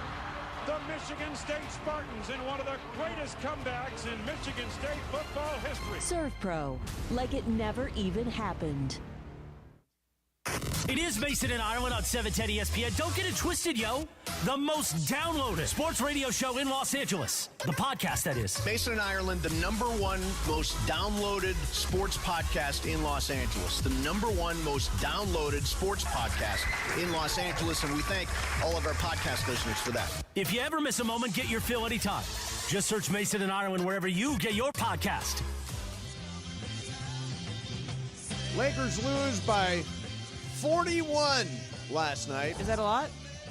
Seems like a little extreme. Yeah, they are. They're terrible. Just terrible. You know what? I never ever forgive is a lack of effort. Never ever. I think that's what athletes owe us at the very least. Like win, lose, or draw, do it playing hard.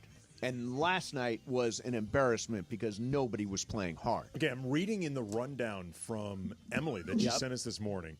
LeBron James suffered the third worst loss of his career as the Heat pasted the Lakers by 41 in South Beach. All three of LeBron's career 40-point losses have come as a member of the Lakers, with 2 coming in the last 13 months. Am I just like blocking this out that I can't remember the other 40-point losses? No, I can't remember another 40-point loss. Emily will find them. Because that is... It's hard to lose by 40 points. If you had said, like, okay, one of or two of the others had come, like, you know, remember the first year LeBron was here with, like, Lonzo and B.I., he was hurt for half the year, Lonzo was hurt half the year, or, like, the first Westbrook year, which was a disaster. Like, okay, that it's been in the last 13 months? Yeah. That's I honestly crazy. don't remember those.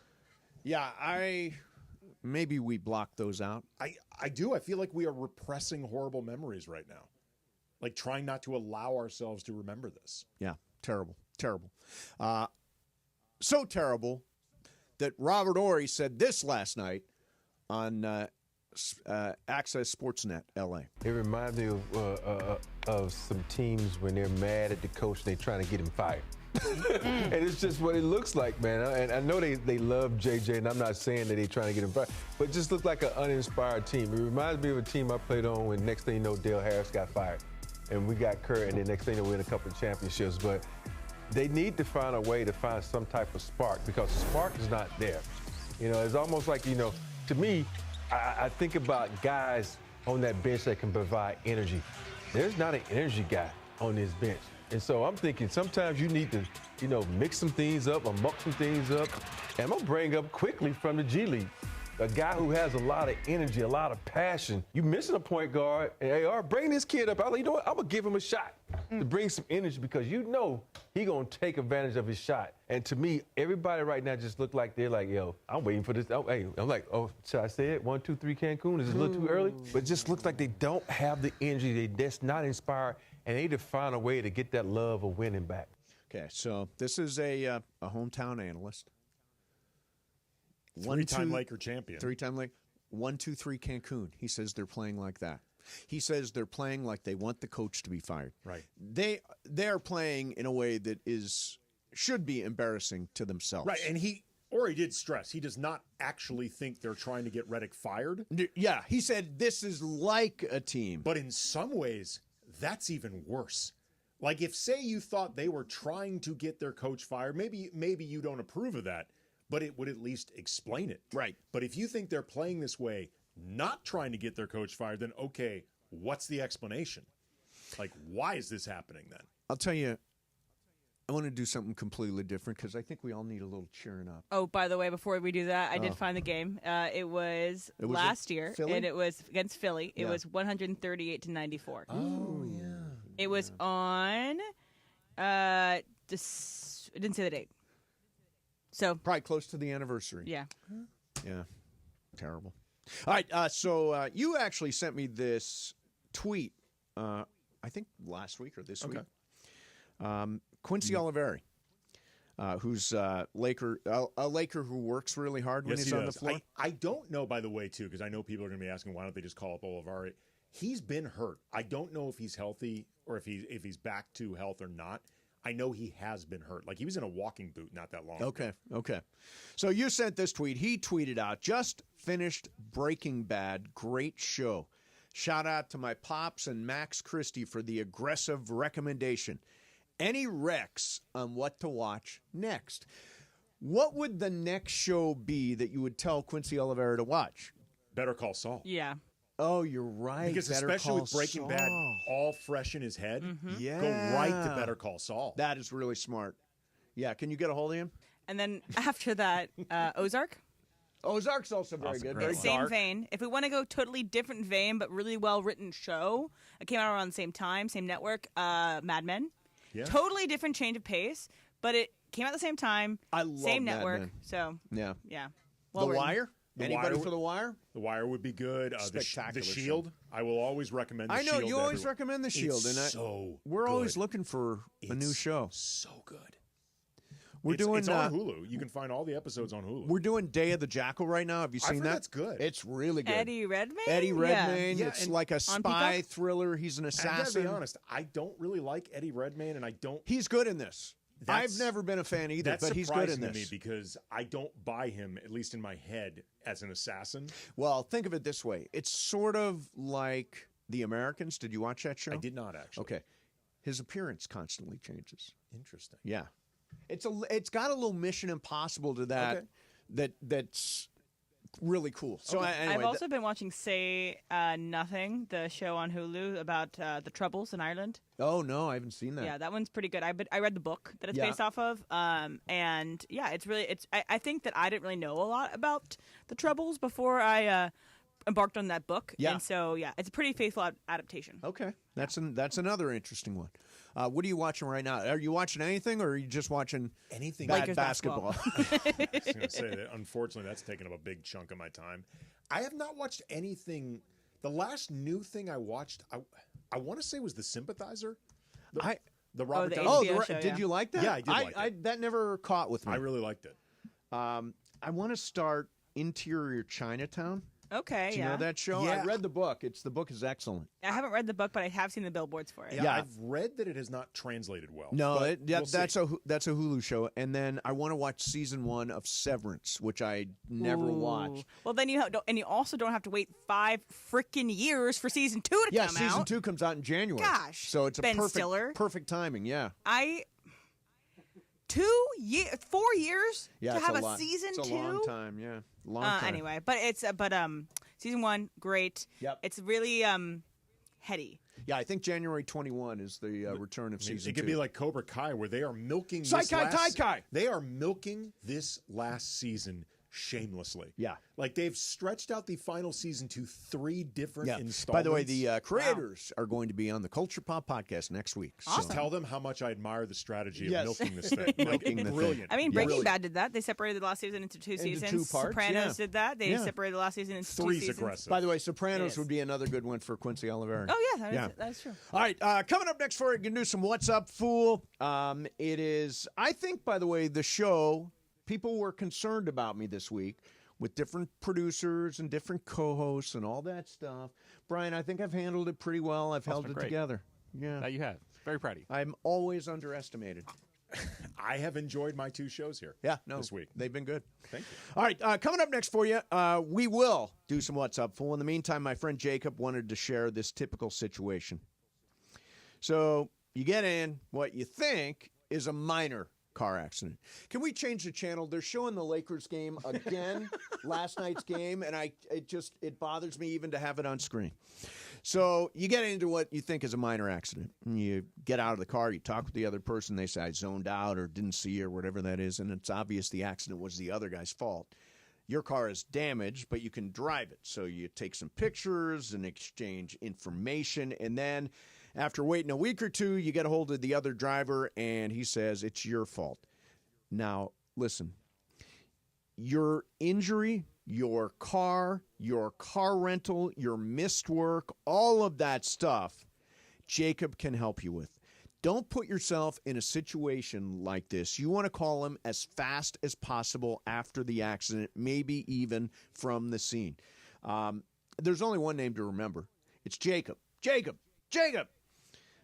is going to work hard on your behalf, and you'll concentrate on getting healthy, handling all the frustrating paperwork, receiving the compensation that you deserve, all that stuff Jacob is going to do.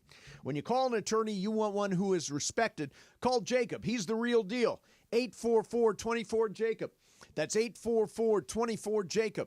844-24-JACOB. Or remember... Accident or injury, call Jacob and Ronnie. Call Jacob. CallJacob.com. Jacob, proud partner of the Rams, the Lakers, and LAFC. You can follow him on Instagram. Go to @call.jacob for great advice and prizes and more. And when you call him, make sure you tell him Mason and Shadano from 710 ESPN sent you. Mason, Ireland, 710 ESPN. ESPN LA and Beverly Hills Ortho are teaming up because we want to know who's smiling in SoCal. Go to ESPNLA.com and nominate who you think is making LA a better place. Could be a mentor, a teacher, a coach, a good Samaritan, or you could nominate yourself. You could win prizes like sweet tickets, Sonic Care electric toothbrushes, whitening treatment, or the grand prize, Invisalign. Enter now at ESPNLA.com, and remember, you're always smiling at Beverly Hills Ortho.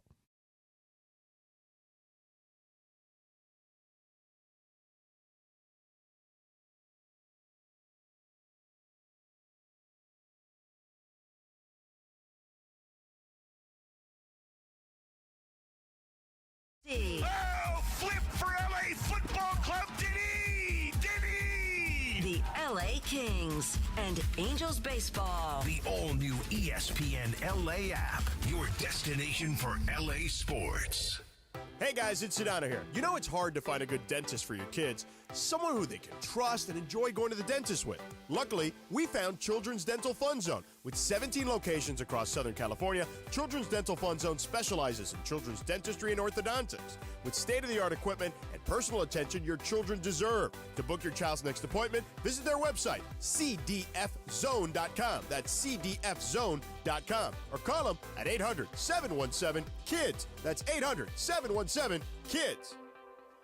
Hey everybody, it's Cappy. It's time to celebrate the 2024 Subaru Share the Love event, and my friends at Ocean Subaru of Fullerton are going to help you out. Now through January 2nd, buy or lease a new Subaru, and Subaru will donate $250 to a charity of your choice, like the Women's Club of Fullerton, who are dedicated to empowering women in the community. Get in on this soon, guys. You too can be in one of these sporty, safe, high-tech Subarus and also be part of a great cause. I'm in the Outback right now, and I am loving it. Go to OceanSubaruOC.com for more information. That's Ocean Subaru of Fullerton. They make you smile at every mile. Harry Douglas here for Technique's new noise-canceling True Wireless AZ80 earbuds. Technique's has been revolutionizing the audio game for almost 60 years. With multi-point connection of up to 3 devices at the same time, the AZ80s let you go from leading a meeting to listening to a podcast to taking a call seamlessly. Visit us.techniques.com/sports for special holiday deals on the AZ80s today. That's us.technics.com/sports. Adam Schefter here with Vivid Seats. We've got some late-breaking news coming out of the stands. According to multiple sources, Vivid Seats fans are scoring rewards on every purchase and at a rapid pace. Obviously, these rewards are a game changer, and coupled with their MVP-worthy ticket selection, why get tickets anywhere else? Don't drop the ball this season. Shop with Vivid Seats and earn rewards on every ticket. And as the official ticketing partner of ESPN, Vivid Seats is offering you $20 off your first $200 ticket purchase with code Schefter. That's code Schefter. It is Mason in Ireland on 710 ESPN. Don't get it twisted, yo. The most downloaded sports radio show in Los Angeles. The podcast, that is. Mason in Ireland, the #1 most downloaded sports podcast in Los Angeles. The #1 most downloaded sports podcast in Los Angeles. And we thank all of our podcast listeners for that. If you ever miss a moment, get your fill anytime. Just search Mason in Ireland wherever you get your podcast. What's Up, Fool is brought to you by Dos Hombres Mezcal. It's fate. It's friendship. It's mezcal. Dos Hombres. All right. Em, what do you got? My first What's Up, Fool is going to be congratulations to Mike McDonald, the coach of the Seahawks. Yep. He welcomed a new baby in this week. Oh, nice. And the Seahawks released a video of different players just giving him dad advice. The guys that have already been dads giving him nice, kind advice. Oh, I'm even perfect for this. He might be older and in charge of them. So it's, a power imbalance somewhat because he's your coach, but giving him advice. So have you ever accepted advice from an unlikely source? An unlikely source. Like a kid or like someone you don't really know, but it's like, oh, that's actually good advice. Well, I mean, I get advice on the air all the time, like that guy who called and told me about the squeegees. Yeah. This is a squeegee guy, so I do get it. I'm open to advice. That was quite literally advice from an unexpected source. You don't even know who that guy is. I get a great deal of feedback from Chris Morales, and I listen to this much of it. Just this much. Now, that's advice from an unwanted source. Unwanted source, yeah. Right. I can't think of anybody off the top of my head. You know what? I will say this. Like, I'm actually very open to feedback in terms of, like, what people say about me on air or the podcast or whatever. Like, I don't always accept it all. Wait, I'm sorry, what podcast? Locked On Lakers, available 5 days a week anywhere you get your podcast, Nice. Monday through Friday, always free, never behind a paywall. And for sickos who like to watch, there's a YouTube component. Like, there are sometimes you hear, you suck, whatever. Like, okay, right, whatever. Keep it moving. But there are other times where I hear a criticism like, you know what? That's actually fair. Yeah. Or I could at least consider what they're talking about. Like, I feel like if you do what we do, which is, they call it front-facing, you have to be willing to take criticism or at least listen. Right. Especially when our jobs is often to criticize others. Yeah. I would say I got... like famous people, I did not get this advice directly from Steve Jobs, but he always said, make a dent in the universe. I always liked that one. Yeah. Go make a dent in the universe. I'll tell you one. So I drink a lot of coffee. That's why I'm so up on the show. So I've had 2 quad espressos so far today, and I got myself very, very cranked up. And I told Bryan Cranston once this, and he said, why don't you try not doing that? And, of course, I didn't listen to him, but he did offer friendly advice. That's like that famous story of Laurence Olivier and Dustin Hoffman when they were doing Marathon Man. Yes. And Dustin Hoffman's going all method for this scene of getting his teeth, like, done with pain at the dentist. Yep. And Laurence Olivier just says, why don't you try acting, my dear boy? That's a good one. That's a good one. Famous story, yeah. What's up, Foo? All right, so I saw today that ABC7 Los Angeles here posted on Twitter that they're still looking for an unclaimed lottery ticket, $197 million. Holy hell. That's crazy. A year ago. Ooh. So the caveat here is apparently they're saying there's only 2 days left to claim the ticket before it expires. Expires and is pretty much useless. Pretty crazy that somebody won that, didn't know, possibly somebody just threw the ticket away, thought it was a loser. Oh, no. Lost the ticket. So the question here is, have you ever, not to the scale of $197 million, just in the couch cushion or something, but what's the most expensive thing that you have lost? God, the only thing I think is my Apple Watch, which is like $400, $500. What happened to that? How'd you lose it? I lost it at a swimming pool. I took it off to go in the water, and when I came back, gone. You can wear it in the water. I wear mine in the water. You got to hit the water button, Yeah. and you forget to hit it sometimes, and you go in and ruin it. Wait, what is the water button? So it's on the side, and then you can put the water droplet, and it kind of locks it, and then once you but you can't use it. Right. So it'll record your workout, but you can't tap and do other you stuff. can't answer texts and all that. And then when stuff. you're done with your workout, you press the side button and it ejects the water. Yeah. And then you can use it. Yeah. Because I swim all the time, so I use that all the time. Brian, most expensive thing you've ever lost? Andy. I'm sorry, That's Andy. Brian. Right, that's why I was confused for a second. No, same. Probably.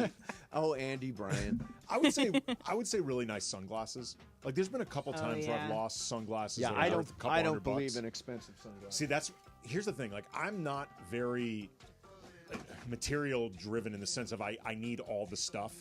But one of the things that if I had more expendable money, I would collect sunglasses. I love sunglasses. Oh, I'll tell you one I lost right now is my Beats.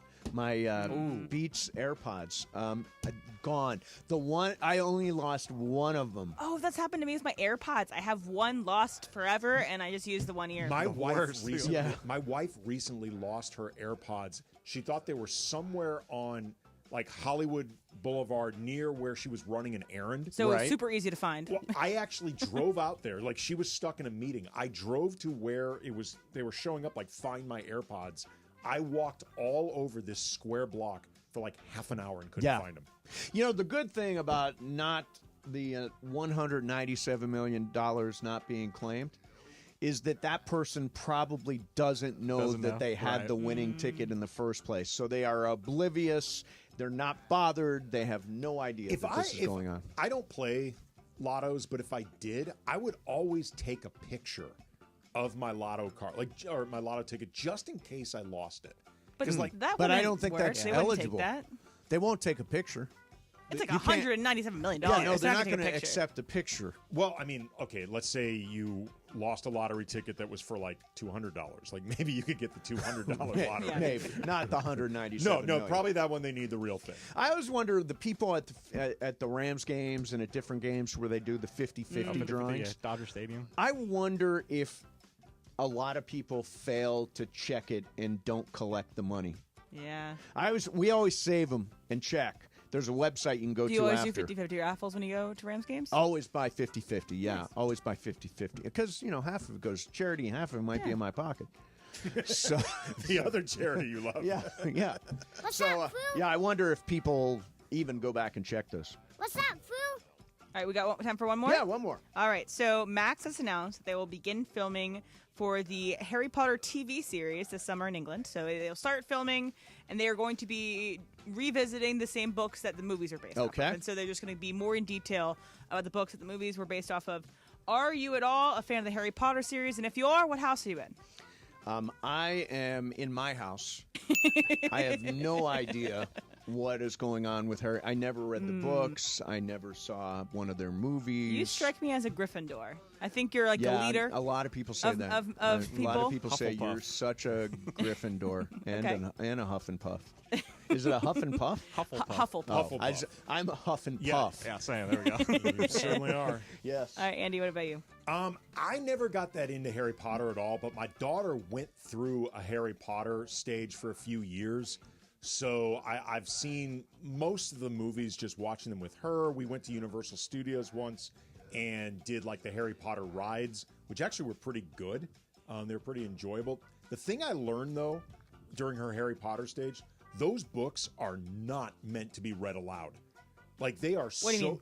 Like she would want me to read them to her. When Right, she was little. right, sure. They're very difficult to read out loud. Like they don't, the way they're written, they don't translate well. Why didn't you just play the audiobook for her? And the You don't need audiobook, to even honestly, do the reading. is fantastic. Is it really? My family listens to audiobook every time we take long car rides. The guy who does it, he reads all the parts, and it's like a really cool British guy. Fantastic audiobook if you have the chance. Yeah, I mean, all you got to do as a dad is you play the audiobook, then you go watch the Lakers game. No, but they want the experience of Daddy reading the to book. them. Yeah, So what house are you in, Andy?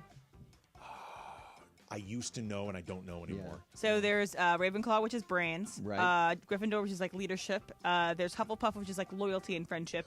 And there's Slytherin, which is ambition. Uh-huh. I would say probably the loyalty one. Okay. Yeah, so Hufflepuff. Brian, Shout out. do you follow it? I do. I do like Harry Potter. I enjoy it. And you can go online and do like a little test, and it'll tell you what house. What you house put are in. you? Pottermore. Hufflepuff, of course. My daughter, Makes sense. I remember doing that when she was like 6 or 7, and she kept manipulating the test, trying to get the house that she wanted. She wanted Gryffindor, probably. I don't remember. I just know she did not get the one she wanted. Got a question, unrelated. Do you know what a dirge is? A dirge? A dirge. D-I-R-G-E. No. No. It is a lament for the dead, especially one forming part of a funeral rite. It is a mournful, mournful moment. Does that not apply to the Lakers right now? It is. I mean, they are so bad. And last night was such an embarrassment. An embarrassment for them.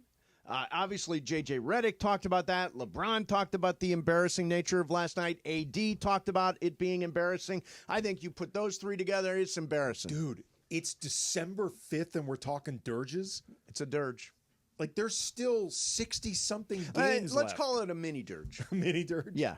Well, they're prepping for the funeral. Yes, prepping for it. Exactly. They're making plans. All right, so I've got a little JJ Redick I want to play when we come back. Also, Emily, you've got something on internet slang, which Andy and I have not looked at the article, so we'll find out how much internet slang we know. And we'll take some calls. 877-710-ESPN on the Lakers, 877-710-ESPN. Internet slang, BRB. Mason and Ireland, 710 ESPN. 710 ESPN, your home for the 17-time world champion Lakers. KSPN Los Angeles. ESPN LA and Beverly Hills Ortho are teaming up because we want to know who's smiling in SoCal. Go to ESPNLA.com and nominate who you think is making LA a better place. Could be a mentor, a teacher, a coach, a good Samaritan, or you could nominate yourself. You could win prizes like sweet tickets, Sonic Care electric toothbrushes, whitening treatment, or the grand prize, Invisalign. Enter now at ESPNLA.com, and remember, you're always smiling at Beverly Hills Ortho. I had to kind of put down my game face and my old high school days in Vista, California, driving my Nissan Sentra with my 10 subwoofers in the trunk, rocking out to NWA. I was like, man, this is my chance. So I was like, there's Ice Cube in the center of the diamond, and I'm going to go up there and join them and sing along. And the kid just came out in me, and I just couldn't resist. The LA Afternoon Takeover. That's Sedano and Cap. On 710 ESPN. Flo here from Progressive to tell you how you get more than great savings with us. You get customer service access through our mobile app, online chat, or by phone. That's a lot of ways I can get in touch with you. I see what's going on here. You can't name favorites, but I'm your #1 customer. Actually, we offer all our customers these ways to contact us. I'm sure you give just any customer your personal company contact info. Well, you did call us more than any other customer this year. So in that sense, you are our #1 customer. Get help from Progressive through the website, app, chat, or phone. Progressive Casualty Insurance Company and Affiliates. After you use Bounce Dryer sheets and realize how fresh, soft, less wrinkled, and less staticky your laundry can be, you'll put a sheet on it every time. Like those socks that smell like they've been through a marathon. Or that blanket that's got wrinkles on its wrinkles. Maybe even your chatty coworker who keeps distracting you. Okay, Bounce Dryer sheets can't do it all. But for fresher, softer, better laundry, When pain keeps you from doing what you love, Hoag Orthopedic Institute gets you back to you. We are ranked number 18 in the nation and #1 in Orange County for orthopedic and spine care by U.S. News & World Report. From the surf to the green, our world-class doctors are there, which is why more Californians choose Hoag Orthopedic Institute for orthopedic and spine care more than any other hospital. At Hoag Orthopedic Institute, there is no one better at getting you back to you. Proudly founded by premier physicians in partnership with Hoag. Learn more at HoagOrthopedicInstitute.com. It is Mason and Ireland on 710 ESPN. Don't get it twisted, yo. The most downloaded sports radio show in Los Angeles. The podcast, that is. Mason and Ireland, the #1 most downloaded sports podcast in Los Angeles. The #1 most downloaded sports podcast in Los Angeles, and we thank all of our podcast listeners for that. If you ever miss a moment, get your fill anytime. Just search Mason and Ireland wherever you get your podcast.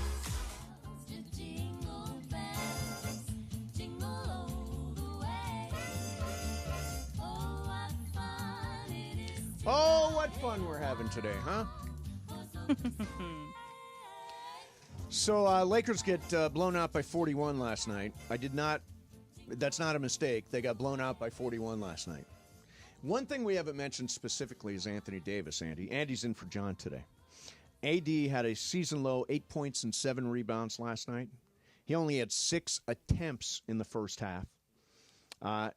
5 of his last 7 games, he's now under 20 points. And his three-point shot he never relied on it, but it's completely gone away. Yeah, he's had his brief flashes of three-point proficiency. That's never been something that I've ever thought is going to be a thing. And honestly, I don't even need it to be.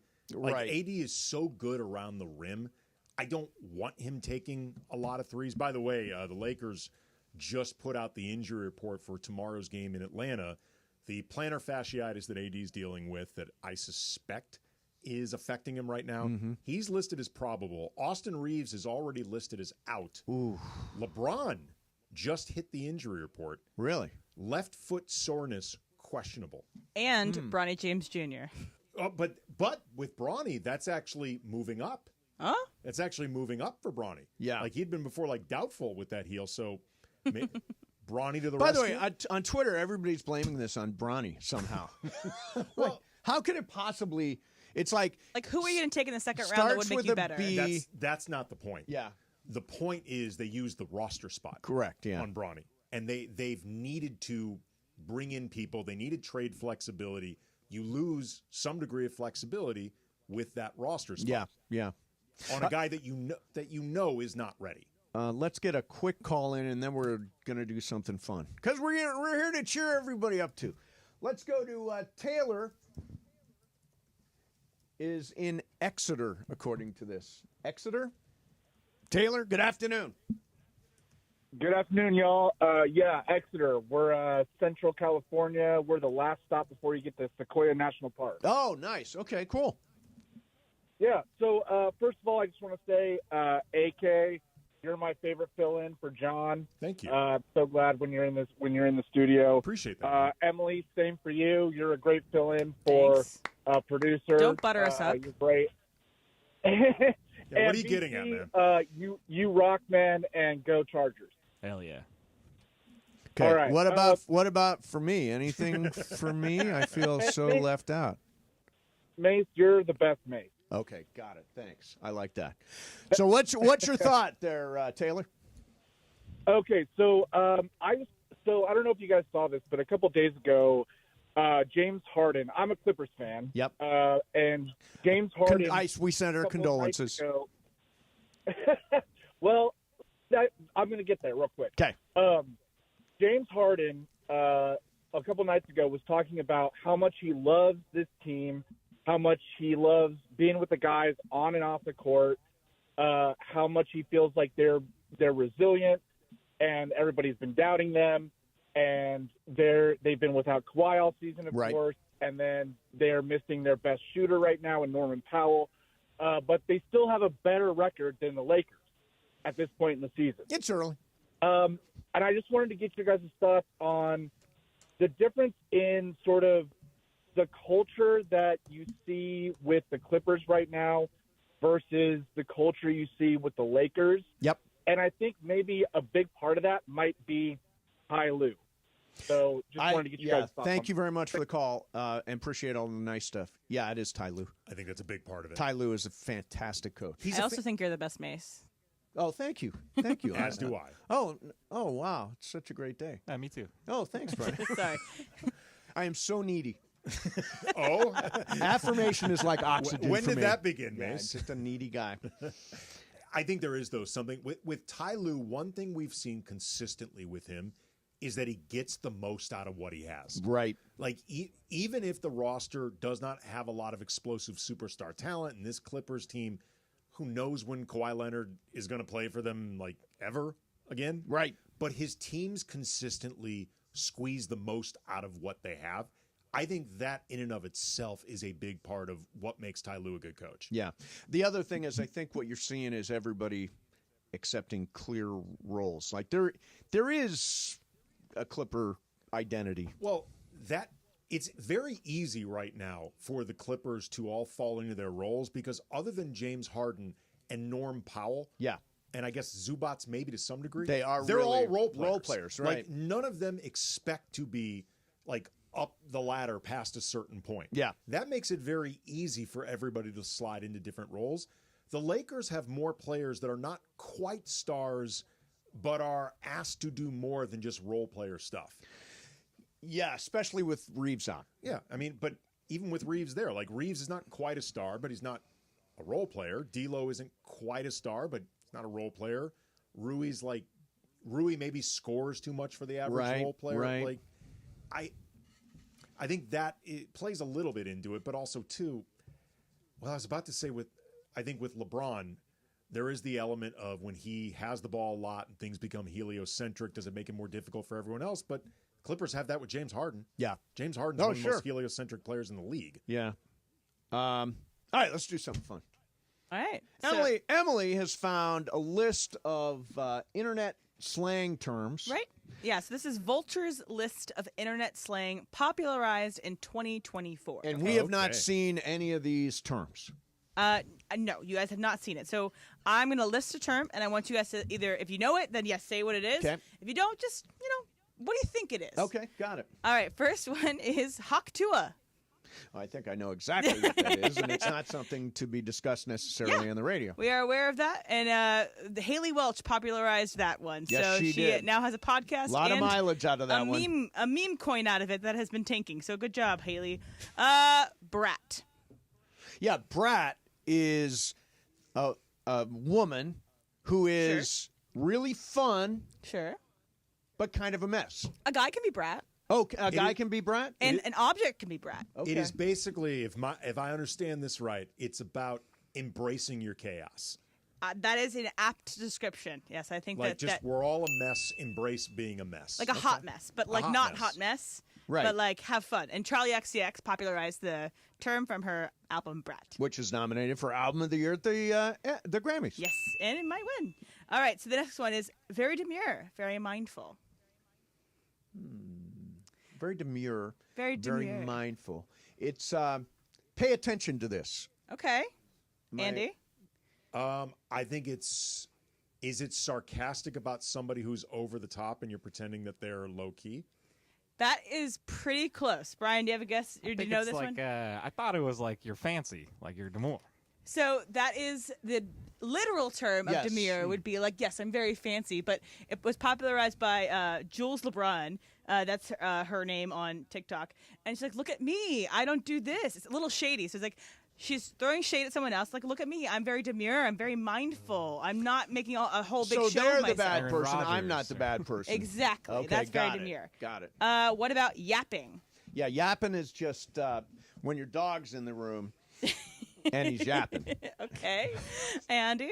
Yapping is when someone is picking fights and they're always in your face. Okay, Brian? It's when somebody won't shut up. Yes. It's like, but I would like call myself a professional yapper. My job is to yap. It is. It's to all talk of our a lot. jobs are yapping. That's actually not internet slang. Yes. That's how people use the word yap. I thought it was something different. Yeah, no, it's like, but it was popularized. It's like, oh, she's 100% hardcore yapper over there. But like, has been Gen Z thinks they invented it, so that's why it's on this list. So is the dog thing wrong? Dog thing, you can say your dog's a yapper. Yeah, my dog, Veronica's a yapper. But they're more yippy than yappers. Yeah, you're right. All right, what about this one? Me. Who wants to go to the Four Seasons Orlando? Me. No? Nobody got that? No. Okay, so it's literally been seen by like 85 million people. Wow. This TikTok of this little baby being asked, who wants to go to the Four Seasons Orlando? And it goes, me. But the baby is like very aware of itself. People are speculating that's an adult baby. Yes, self-aware baby. Yes, exactly.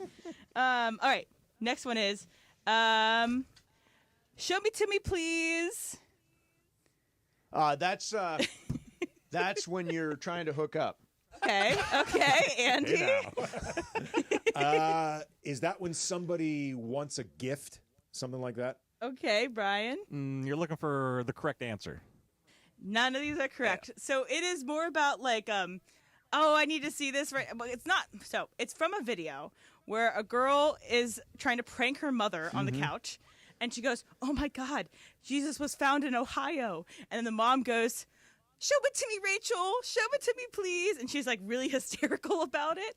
And so then everyone's like, okay, you'll say like today there was the release of the Actors on Actors. And it's going to be Drew Starkey and Harris Dickinson. Like, show me to me, please. It's just like, I need this right now. Well, in that an just exaggerated seems very way. literal. Yeah, that's not internet Show slang. it to me, please means I want to see something. But it's so the show way it to you me. say it, and it's the cadence that makes it an internet meme. Okay, this would be helpful for us. Like, let us know, are we figuring out slang or backstory? Oh, okay. Yeah, maybe it was backstory. Let's do that. Okay. But I think that's most of them. Okay, one more. Okay. Coconut or context? Oh, that's when Michael Thompson talks. All right, Andy, what's backstory for coconut in context? I don't know if I can top what Mace just threw. Coconut or context? Are you going to just beat me over the head with info, or are you going to actually explain it to me? Okay, Brian. I got nothing. I don't know. Nothing on that one. It was popularized around the time where Kamala was announced as the presidential candidate, and she went, did you just fall out of a coconut tree? Right. You exist in the context of all that came before you, and people were using coconut in context Got it. a lot across forms of media. Yeah, I don't know anything about the... And this is all brain rot that I'm so upset that I know. Of course, you do have brain rot. I hate this that I know all this. Yeah, no, it's I don't know if it's the best use of your time. No, the I'm highest and too best busy use yapping. Of it. In the Mason and Ireland Mafia, Spencer G just said Momo is a 100% hardcore yapper. Oh my God, she is a yap. She'll be here tomorrow, yapping. Show it to me, please. Yeah, all right. There you go. Coming up next for you, we're going to hear from J.J. Redick. I've been promising that. We've got a clip from last night. My favorite part of it, I'll tell you what my favorite part of it is next. Andy's in for John. Mason in Ireland, 710 ESPN. The most followed sports radio station in America. ESPN LA and Beverly Hills Ortho are teaming up because we want to know who's smiling in SoCal. Go to ESPNLA.com and nominate who you think is making LA a better place. Could be a mentor, a teacher, a coach, a good Samaritan, or you could nominate yourself. You could win prizes like sweet tickets, Sonic Care electric toothbrushes, whitening treatment, or the grand prize, Invisalign. Enter now at ESPNLA.com, and remember, you're always smiling at Beverly Hills Ortho.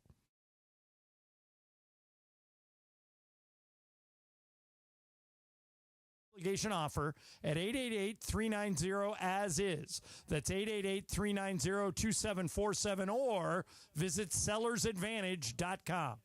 Martin Lawrence, the Y'all Know What It Is tour. You know you gaining weight when you walk and you feel like somebody following you. This Friday night at Crypto.com Arena. Tickets on sale now at AXS.com. Hey, it's Evan Cohen from Unsportsmanlike. I have teamed up with Travis and DeMarco to tell you about personal injury attorney Joseph S. Normand and his all-star legal team. We've been talking about the law office of Joseph S. Normand for months, and they've helped listeners achieve maximum compensation that they deserve in an accident. Getting into an accident can be scary and frustrating dealing with insurance companies. Let the Normand All-Star team handle it for you. Visit normandlegal.com or 213-747-2000. The law offices of Joseph S. Normand, 213-747-2000.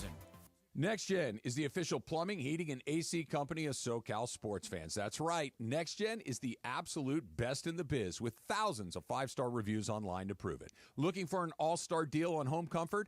Call NextGen. For just $14.99 a month, you'll score year-round coverage on all of your plumbing, heating, and AC needs. You heard it right. For just $14.99 a month, you'll experience coverage and comfort all season long. No unexpected timeouts, just total peace of mind. As a NextGen member, you'll enjoy complimentary multi-point inspections, cooling tune-ups, plumbing and safety inspections, and exclusive members-only savings. Plus, you'll have a VIP guaranteed 2-hour priority service appointment. Sign up today to become a NextGen VIP. Don't miss out. Call 833-3NEXTGEN. NextGen is the only name you need to remember for comfort and reliability all season long. That's 833-3NEXTGEN, or visit nextgenaironplumbing.com. NEXGEN, call 833-3NEXTGEN. At Children's Hospital Los Angeles, we're a nationally recognized leader in pediatric care, honored by U.S. News and World Report as one of the best in the country. Here, we achieve amazing breakthroughs that change lives. From groundbreaking cancer therapies that offer new hope to young patients, to advanced heart procedures that save lives, we partner with families to conquer challenges and achieve extraordinary outcomes. Choose the best care for your child at chla.org.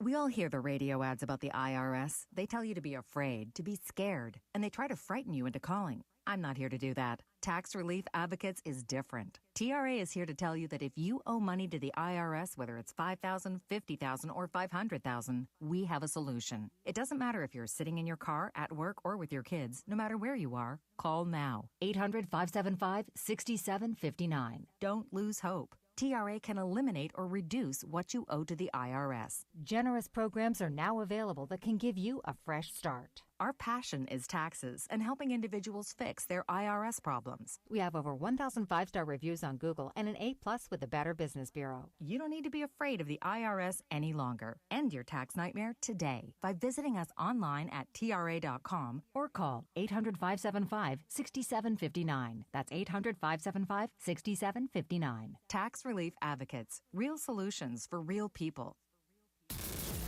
Still throwing it down. Backdoor cut to LeBron and a thunder dunk. Beautiful pass, and LeBron slams it home. Guess who's back? Still hitting big shot after big shot. Three-pointer. Good again! Who is this guy? That's the oldest player in the league? Live every thrill of LeBron and the Lake Show on 710 ESPN. Still running the game, still. It is Mason and Ireland on 710 ESPN. Don't get it twisted, yo. The most downloaded sports radio show in Los Angeles. The podcast, that is. Mason and Ireland, the #1 most downloaded sports podcast in Los Angeles. The #1 most downloaded sports podcast in Los Angeles, and we thank all of our podcast listeners for that. If you ever miss a moment, get your fill anytime. Just search Mason and Ireland wherever you get your podcast. Okay, some nuggets floating around out there. We're trying to keep track of everything, aside from the Lakers, too. Kyron Hudson, very effective wide receiver for the USC Trojans, has entered the transfer portal. He's the most senior of the USC receiving room, will have 1 year of eligibility remaining. He says, after much reflection, I've decided to enter the transfer portal as a grad transfer with 1 year eligible. The decision is not made lightly, but I am confident that God has an exciting plan for me in this next chapter. I step forward with gratitude for my time at USC and anticipation for what lies ahead. So, Kyron Hudson. He was talented. He had 462 yards, 3 touchdowns. Made some really tough catches. I was going to say, he only makes crazy, spectacular No, he makes catches. amazing catches. Like he makes noisy catches. Like you see, you remember them in the game. Like, I can't remember any time where I saw Kyron Hudson just make like a normal catch. Just wide open. Yeah. It's like George Pickens in that way. It's like he can't catch a ball normally. But yeah, Kyron was great, and that's a loss. Yeah, big loss. Big loss. Although, who knows? It may be that, and I haven't studied the class, it may be that there are some wide receivers that are in the recruiting class that made him feel as though he may not get a full-time role. I also saw this. I don't know if you guys were going to talk about this, but according to Buster Olney, Roki Sasaki has already made his choice, and it's the Dodgers. Apparently. According to Buster Olney? But this has not been released as in the signed at all. This is in his articles. Buster believes. Oh, believes. Yes. Okay. Yes. He believes that he has made a decision. Nothing is for sure, and that the decision will be the Dodgers. So it almost is it's likely to happen. Wow. I tell you, he has got absolutely electric stuff. If you pull up on YouTube Roki Sasaki highlights, you will see he gets so much movement on that baseball. He is going to be devastating, I think, in big. And my only concern is wear and tear because he hasn't thrown a lot of innings in any season. Well, here's what's exciting, too. Like, from a Dodger fan's perspective, beyond the idea of just he would be joining the team, this isn't a case of the Dodgers just throwing their money around and getting what they want. Like, there's a cap on what they can spend. Oh, like, he's on a minor league contract, officially on a minor league deal. So this is Sasaki just saying, I want to be a Dodger. This isn't about the Dodgers just buying what they want. No, imagine if you're Roki Sasaki and you've played in Japan and your family's there and all that stuff. Don't you want to play on the team that's airing all their games in Japan with Ohtani and Yamamoto? But exactly. The other thing of that is, wouldn't you go to San Diego where you're not competing with Ohtani and Yamamoto for the deals? They can be the only Padre guy and make a rivalry out of this. You got Darvish over there, who's his godfather, I've read. So there's Padres things there. Okay, so here's the thing about I actually did this on the show earlier this week. If you look at their front office, they've got so many different performance coaches and mindfulness teachers and like all this stuff. When you look under the hood of the Dodgers organization, anybody who looks at that says, whoa, not only am I going to be in the playoffs, they are going to make me better. And they do that better than any organization in Major League Baseball. The other thing, too, Emily, and by the way, I had no idea that there was that relationship between Darvish and Sasaki.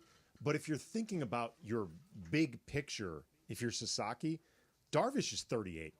Like, you're only going to have so many years with this guy anyway. You never know if he'll finish out the full contract, whatever. Like, if you're thinking about, okay, where can I put down roots in an organization that I want to be with players that presumably he'd like to be a part of as well, the Dodgers are much more of a big picture plan. And let me clarify, it's a Godfather-like figure. I don't think it was literally a baptism over him, but like someone to help him through the system has been in his life.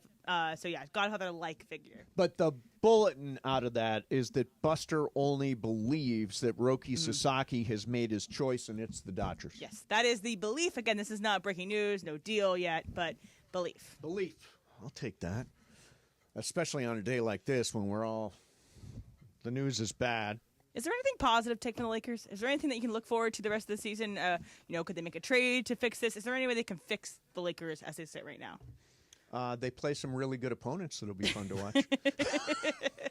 Look, if this game against Miami, this debacle, the 41-point loss, can be like a come-to-Jesus moment for this team, they can play better than this. This may be a spark. Yeah.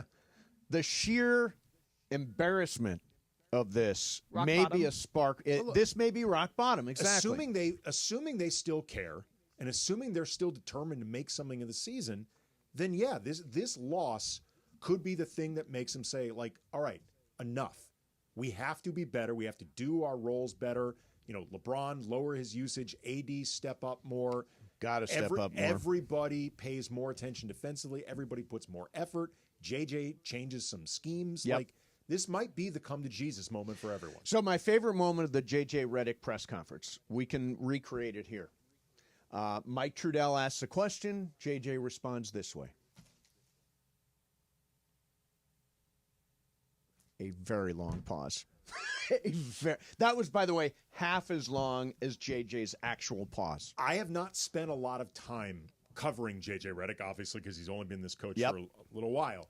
But one thing I've already picked up on with J.J. is if things are not going great, that's when he does not have the automatic answers because, and I say this respectfully, he is clearly a very smart guy. Yep. JJ is not shy about letting everyone know he's the smartest guy in the room. Right. And I think he often likes to give answers that are reminders that he's the smartest person in the room. When he's not automatically throwing up that type of smart talk, that's when you know things aren't going well. And when he considers his words much more carefully. Yeah.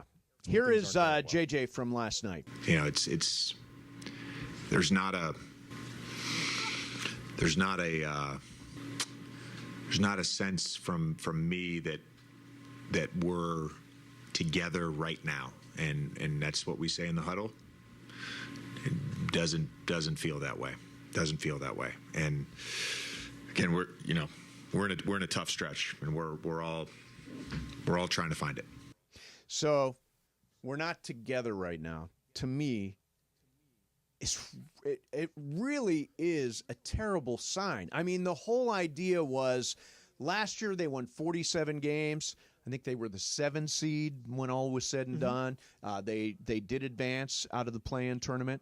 But I think if you look at this realistically, you're supposed to have a lot of continuity. We brought back the same guys. These guys play together well. This is a good mix. No, they're not together right now. No, there's a couple ways to take that. You could take it as the locker room there are issues or things like that, and therefore we are coming apart that way. Or it could just be we are not together on the court. No matter what it is, it needs to be fixed like now. Because this has been a continual spiral. It keeps getting worse. Yeah. You know what's weird? Eric Bieniemy fired by UCLA.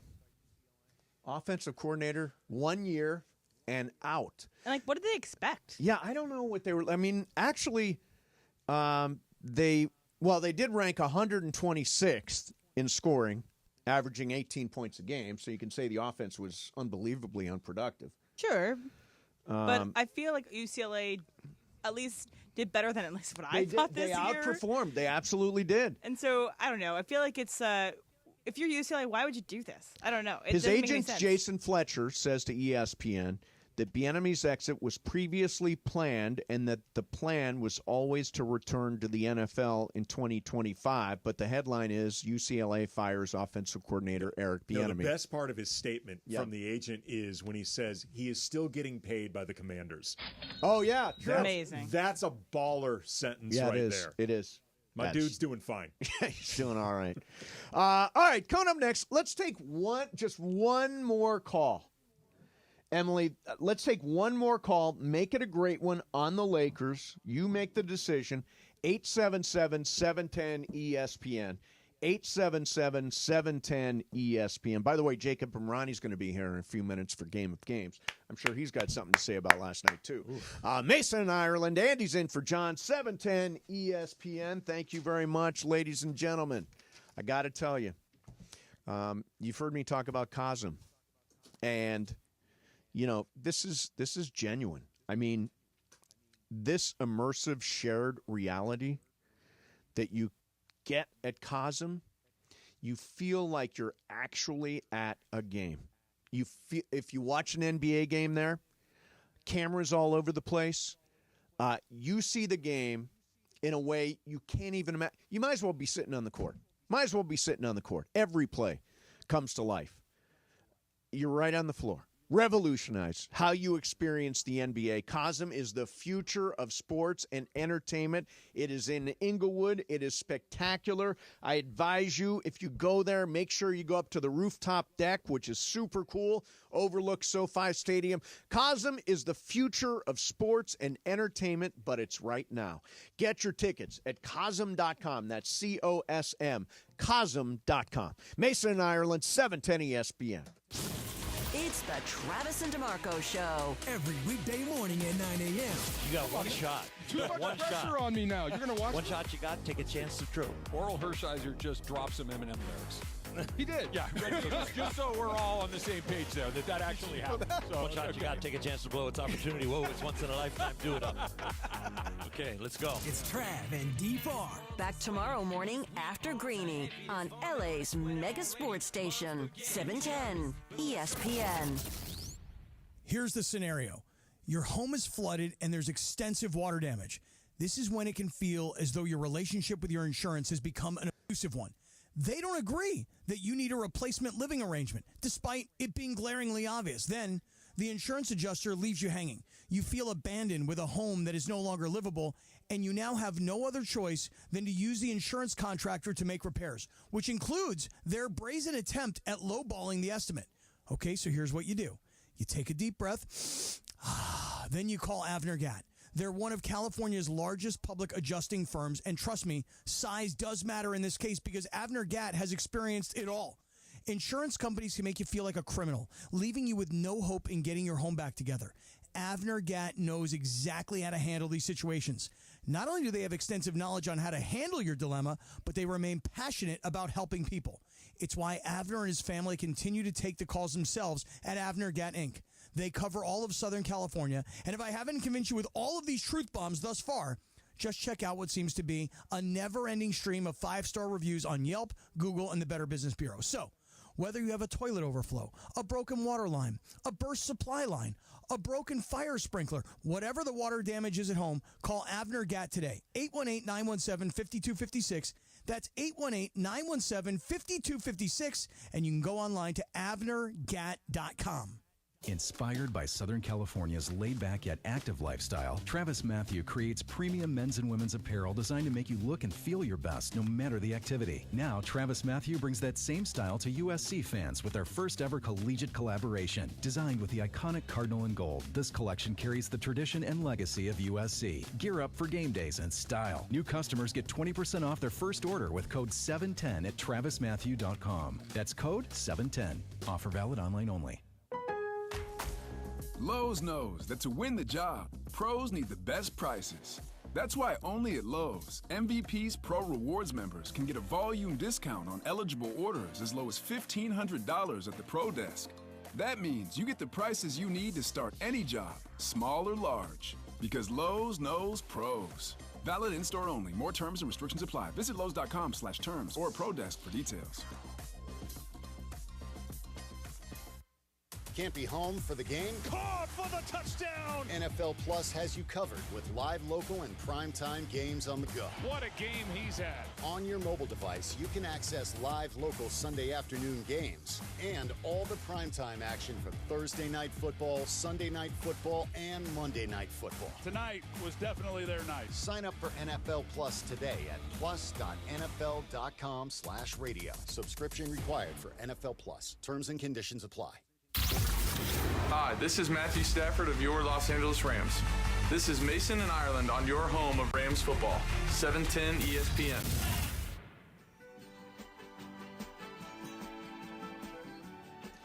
Yeah, we started with the Christmas music. It's coming up fast. We're putting up our tree this weekend. I don't know when we're doing ours. We're getting a live tree. It's going to be like 3 feet tall, and you put the star on top, and it leans a little bit. It's going to be the full-on Charlie Brown Christmas tree. That's cute. You got to send that photo to Michelle. Oh, just yeah. to taunt her. Just to taunt her. To taunt Michelle Smallman. Say, Michelle, move to L.A. You'll have lots of space for the same amount of price. Exactly. Probably cheaper. I want to throw out this nugget. Robert Pattinson, you know who Robert Pattinson is? Love him. Says he took a trip to the Caribbean, and an immigration officer asked him why he quit acting. And he said, I'm Batman. Love it. That's so awesome. Excited for him in Bong Joon-ho's next movie. It's going to be Mickey 17 next year. That looks interesting. He's got a weird voice, and therefore it's going to be a great performance. Anytime Robert Pattinson has a weird little freaky voice, you know he's going to be cooking. Right. He's really got a good Batman, too. I think he's a good Batman. All right. A call here. Go to Chris. Is that right? I said we'd take one more call. Sure. Go Chris. Or John. You want let's go John. Okay, John in San Diego. John, you're on 710. Good afternoon. Hey, what's going on, guys? Big fan of the station. Been listening to you guys for years. Thanks, man. My big thing is I think we should trade Anthony Davis. He's looked very disconnected the last few games, and without him, being so involved, it's hard to kind of just get the team involved. And I think we should trade him, man. I mean, I love the guy. He brought us that 2020 championship ring, which was, a tough year for, the whole world. But right. I think we trade him, let LeBron finish his years off with us, and then stop building for the future, because I just feel like these guys, I feel like they respect J.J. Redick, but are they really buying into him? Can he really be a leader of these guys that have been around for so long already? Yeah, it's a fair question. Now, here's what I would say. I don't think the answer to this is trading our best player. I wouldn't do that part of it. I think it's fair to say he's disjointed, doesn't seem like himself. Last night didn't even have a double-double, didn't even have a single-double. Couldn't even get anything from in and out. Yeah, right. The only reason you would trade AD now would be if you've just decided we have maxed out this era and we want to get ahead of it now because AD's trade value is only going to get worse as he gets older. Right, but AD is still... AD is part of the future. I'm not... Well... I think he's part of the future. Here's the problem, though. He's like 31, 32, something like that. The future generally takes a few years to build. By the time you have that future ready, AD could be 34, 35, like on the back end of his prime. Right. But if LeBron were to, and I don't think it's possible, retire after this year.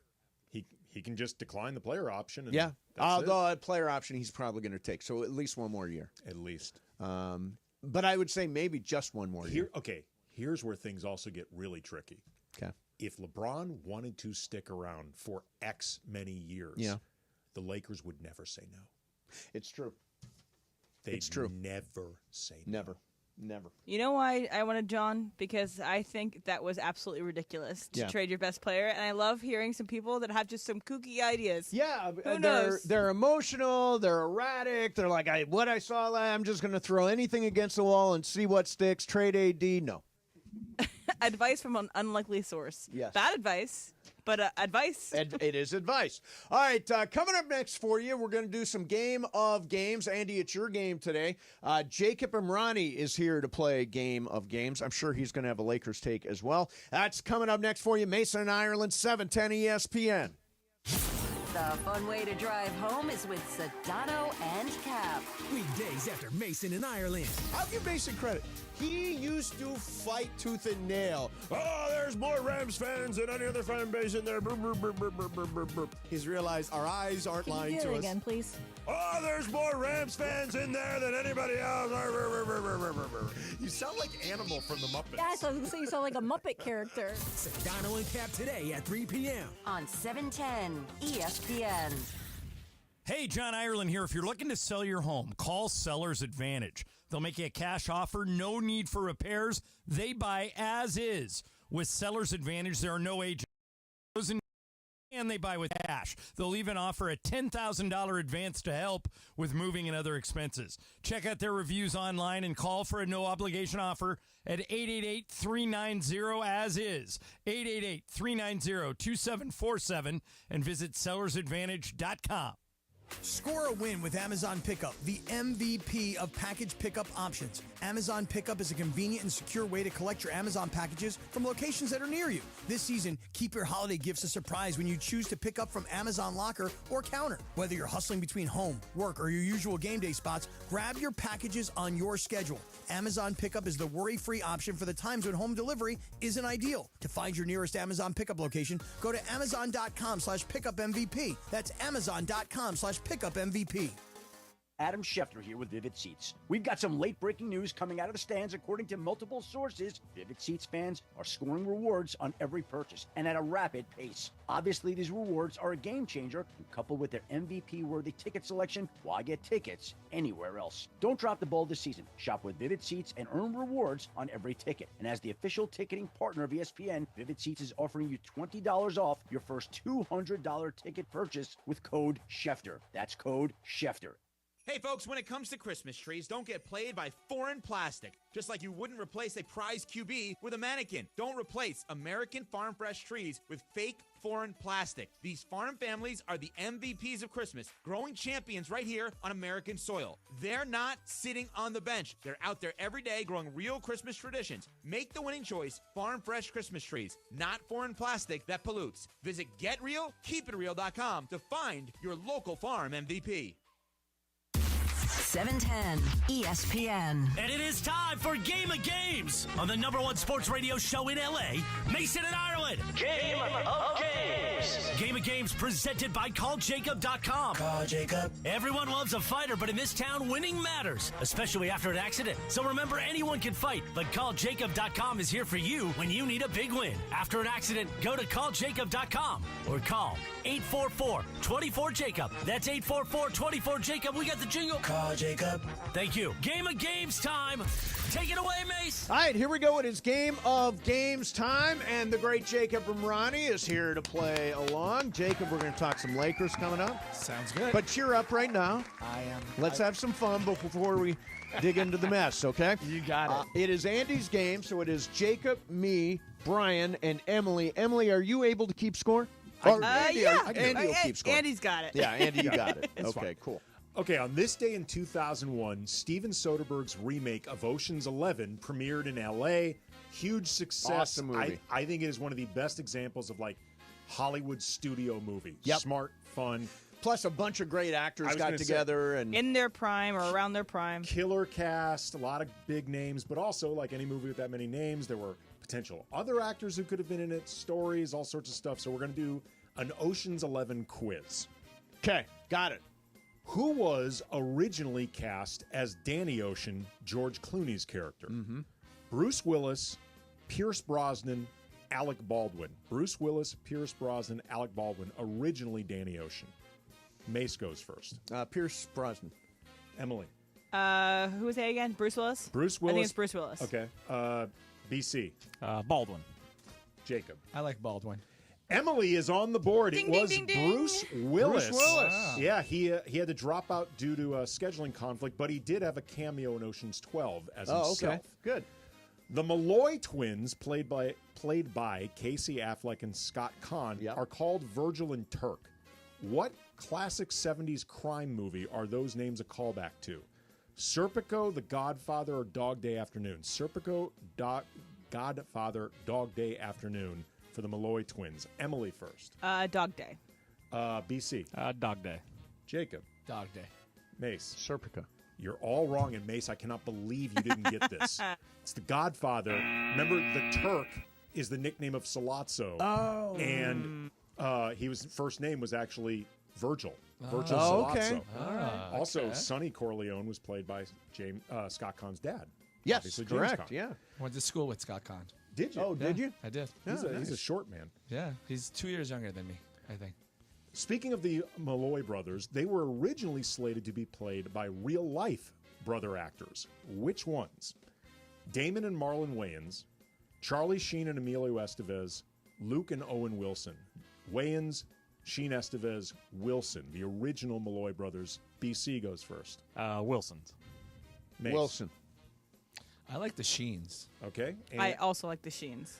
it is the Wilsons. Owen and Luke Wilson were Oh, for originally two. They had to drop out to do the Royal Tenenbaums. Wow. What a great movie. Royal Tenenbaums is a better movie than Ocean's 11. I disagree. Oh, yeah. I love Royal Tenenbaums. It's fun, but Gene Hackman is so great. Angelica he is Houston. so great. Danny But Glover Ocean's was great. 11. It's fun. It's fun.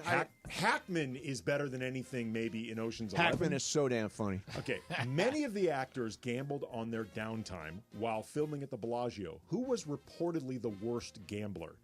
Julia Roberts, Elliot Gould, George Clooney. Julia Roberts, Elliot Gould, George Clooney, reportedly the worst gambler. Jacob goes first.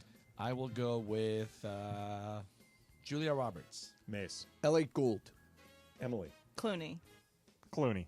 The answer is Clooney. Yeah. Emily and BC now have 2, Mace 1, Jacob 0. According to IMDb's Not good so factoids, far. Clooney lost 25 straight hands of blackjack. Wow. Yeah. That's a gift. He can Did you afford get it. all these from the rewatchables about Ocean's 11? No. This is largely IMDb. Which actor was initially slated to play Linus, Matt Damon's character? Mark Wahlberg, Edward Norton, Ben Affleck. Wahlberg, Norton, Affleck. Originally supposed to be Linus, Damon's character. Mace goes first. Affleck. Emily. Norton. Wahlberg. BC. I'm going Wahlberg. Wahlberg it is. Remember, this is around the time when Clooney and Wahlberg were working together a lot. That's right. Three Kings, Perfect Storm. Oh, that's right. So it is now BC in the lead with 3, Emily with 2, Jacob and Mace have 1 each. Okay.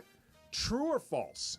In a callback joke of sorts referencing his SNL character, Bill Murray was at one point signed on to play a casino lounge singer. True or false? Murray was going to be a lounge singer. Emily goes first. Feels true. Okay. I'm going to go false. Okay. Mace. Or, sorry, Jacob. I'm going to go true. He played a lounge singer on Saturday Night Live. Yeah, remember 70s sketch. Star Wars, nothing but Star Wars. I will go true. It is true, actually. Yay! There we go. He also had to drop out because of Royal Tenenbaums. Scheduling conflict. Great movie, better movie than Ocean's 11. Okay, so Emily and BC are now tied with 3, Mace 2, Jacob 1. I got it. I got that Oh, one. I'm sorry. Jacob's So there. Jacob's got Don't 2. shortchange. Yeah. Apologies. He's our guest. Make sure he gets his point. Which actor was heavily considered for Basher, the role played by Don Cheadle? Chris Rock, Jim Carrey, Ewan McGregor. Chris Rock, Jim Carrey, Ewan McGregor, heavily considered for the Don Cheadle role. Emily goes first. Ewan McGregor. Okay, BC. Give me Jim Carrey. Jacob? I'll go with Chris Rock. I'll go with Jim Carrey. Emily's the only one who got this right. Yes! It is Ewan McGregor. And I know it because you love Ewan McGregor because of Train Spotting, right? Ewan McGregor. I'm a big Ewan McGregor Another movie that's better than Ocean's 11. Train Spotting is better It's than Ocean's great. 11. Danny Boyle kills it. According to IMDb, which of these actors was not considered for the role of Terry Benedict, the Andy Garcia role? Not considered. Not considered. Michael Douglas, Rafe Fiennes, John Malkovich. Douglas, Fiennes, Malkovich not considered for Terry Benedict. BC goes first. Douglas. Jacob. Ray Fiennes. Mace. Ray Fiennes. I'm sorry, can you repeat the questions one more time? Repeat the answer. Okay, which of these actors was not considered for Terry Benedict, the Andy Garcia role? Michael Douglas, Ray Fiennes, John Malkovich. Let's go with Ray Fiennes. You're all wrong. It was John Malkovich. John Malkovich. Douglas and Fiennes were apparently considered. Is he for too busy this. with Royal Tenenbaums?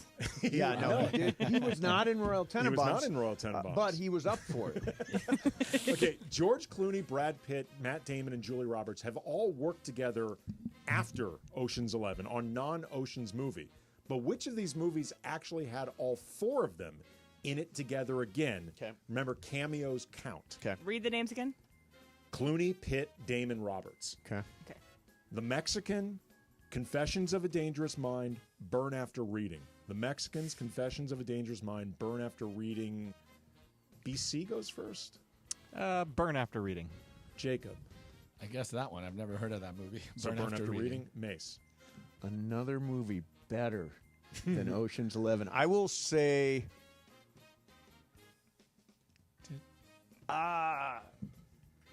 what was the third one?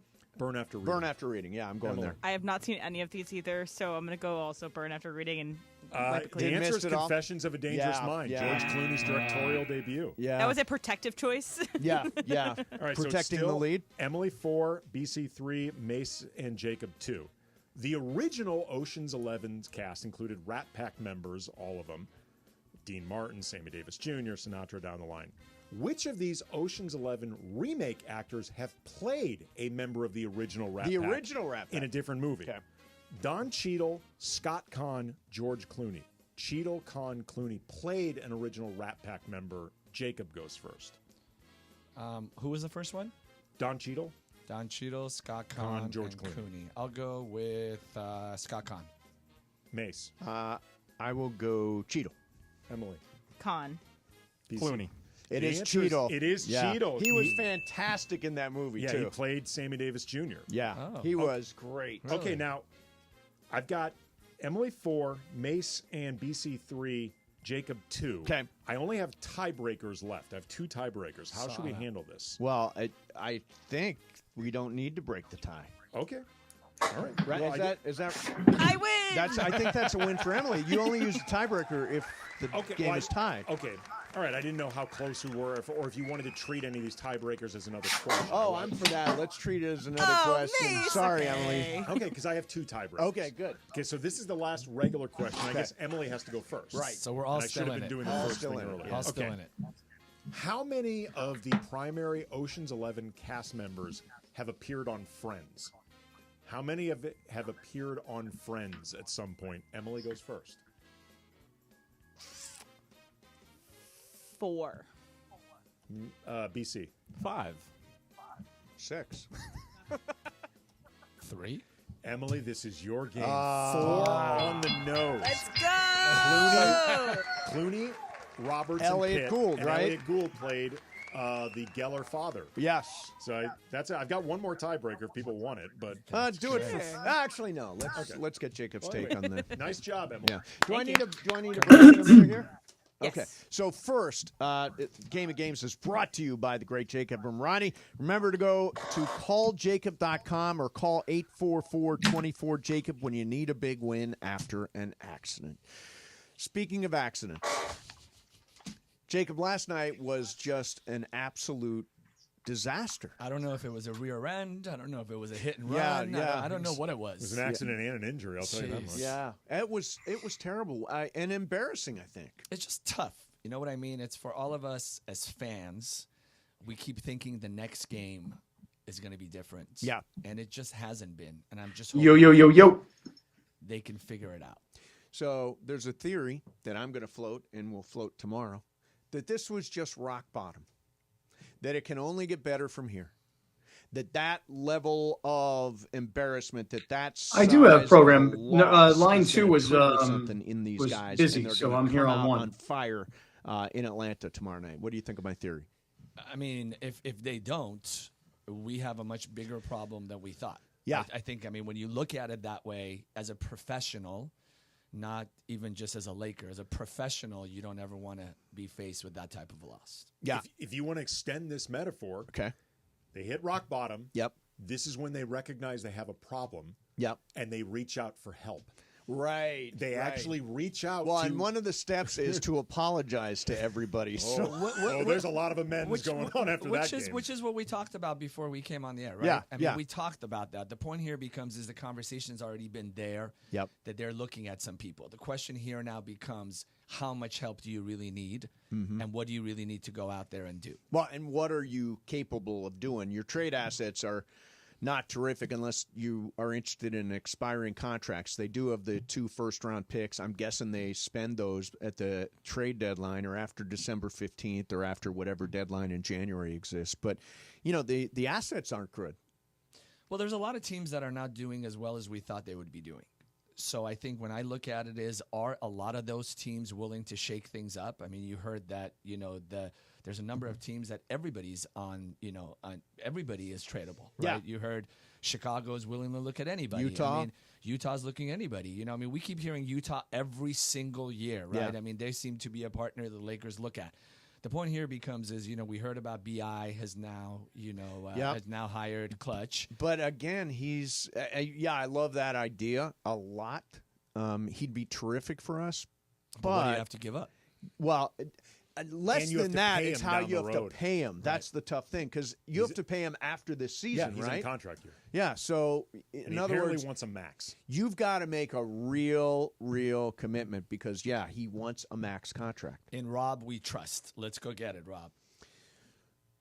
You're the one guy that's saying in Rob we trust today.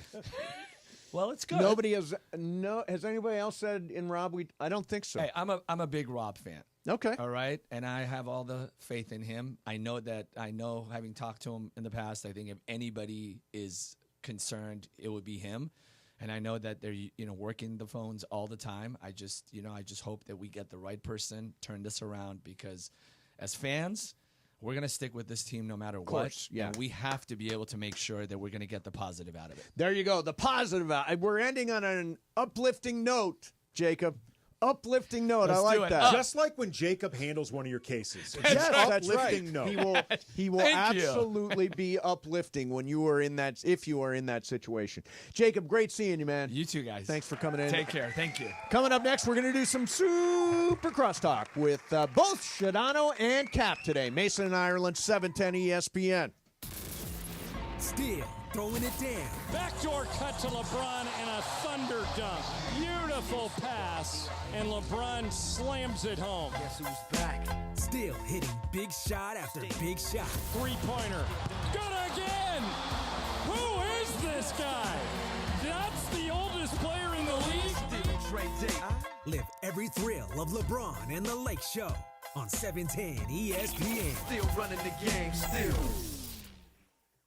NextGen is the official plumbing, heating, and AC company of SoCal sports fans. That's right. NextGen is the absolute best in the biz with thousands of 5-star reviews online to prove it. Looking for an all-star deal on home comfort? Call NextGen. For just $14.99 a month, you'll score year-round coverage on all of your plumbing, heating, and AC needs. You heard it right. For just $14.99 a month, you'll experience coverage and comfort all season long. No unexpected timeouts, just total peace of mind. As a NextGen member, you'll enjoy complimentary multi-point inspections, cooling tune-ups, plumbing and safety inspections, and exclusive members-only savings. Plus, you'll have a VIP guaranteed 2-hour priority service appointment. Sign up today to become a NextGen VIP. Don't miss out. Call 833-3NEXTGEN. NextGen is the only name you need to remember for comfort and reliability all season long. That's 833-3NEXTGEN or visit nextgenaironplumbing.com. NEXGEN, call 833-3NEXTGEN. Good Karma Brands is proud to be an equal opportunity employer. Our policy is to provide equal opportunity employment, development, and advancement to all current and potential teammates. If you are an organization that maintains a job bank, provides employment information, or gives job referrals, you may request to be placed on the station's mailing list for future career opportunities. To learn more about careers at Good Karma Brands, please email careers@goodkarmabrands.com. ESPN AM 710 Los Angeles. KRDC AM 1110 Pasadena, Los Angeles. K256CX 99.1 FM Pasadena, Los Angeles. It's the greatest segment in LA sports radio history. Oh my God. When the shows come together for magic on the radio. It will only grow stronger. Super Crosstalk. Are we ready for Sedano and Cap to join Mason in Ireland? Super Crosstalk begins. Super Crosstalk. Presented by Coors Light. Coors Light. Made to chill. It's time for Super Crosstalk. It's effing Friday.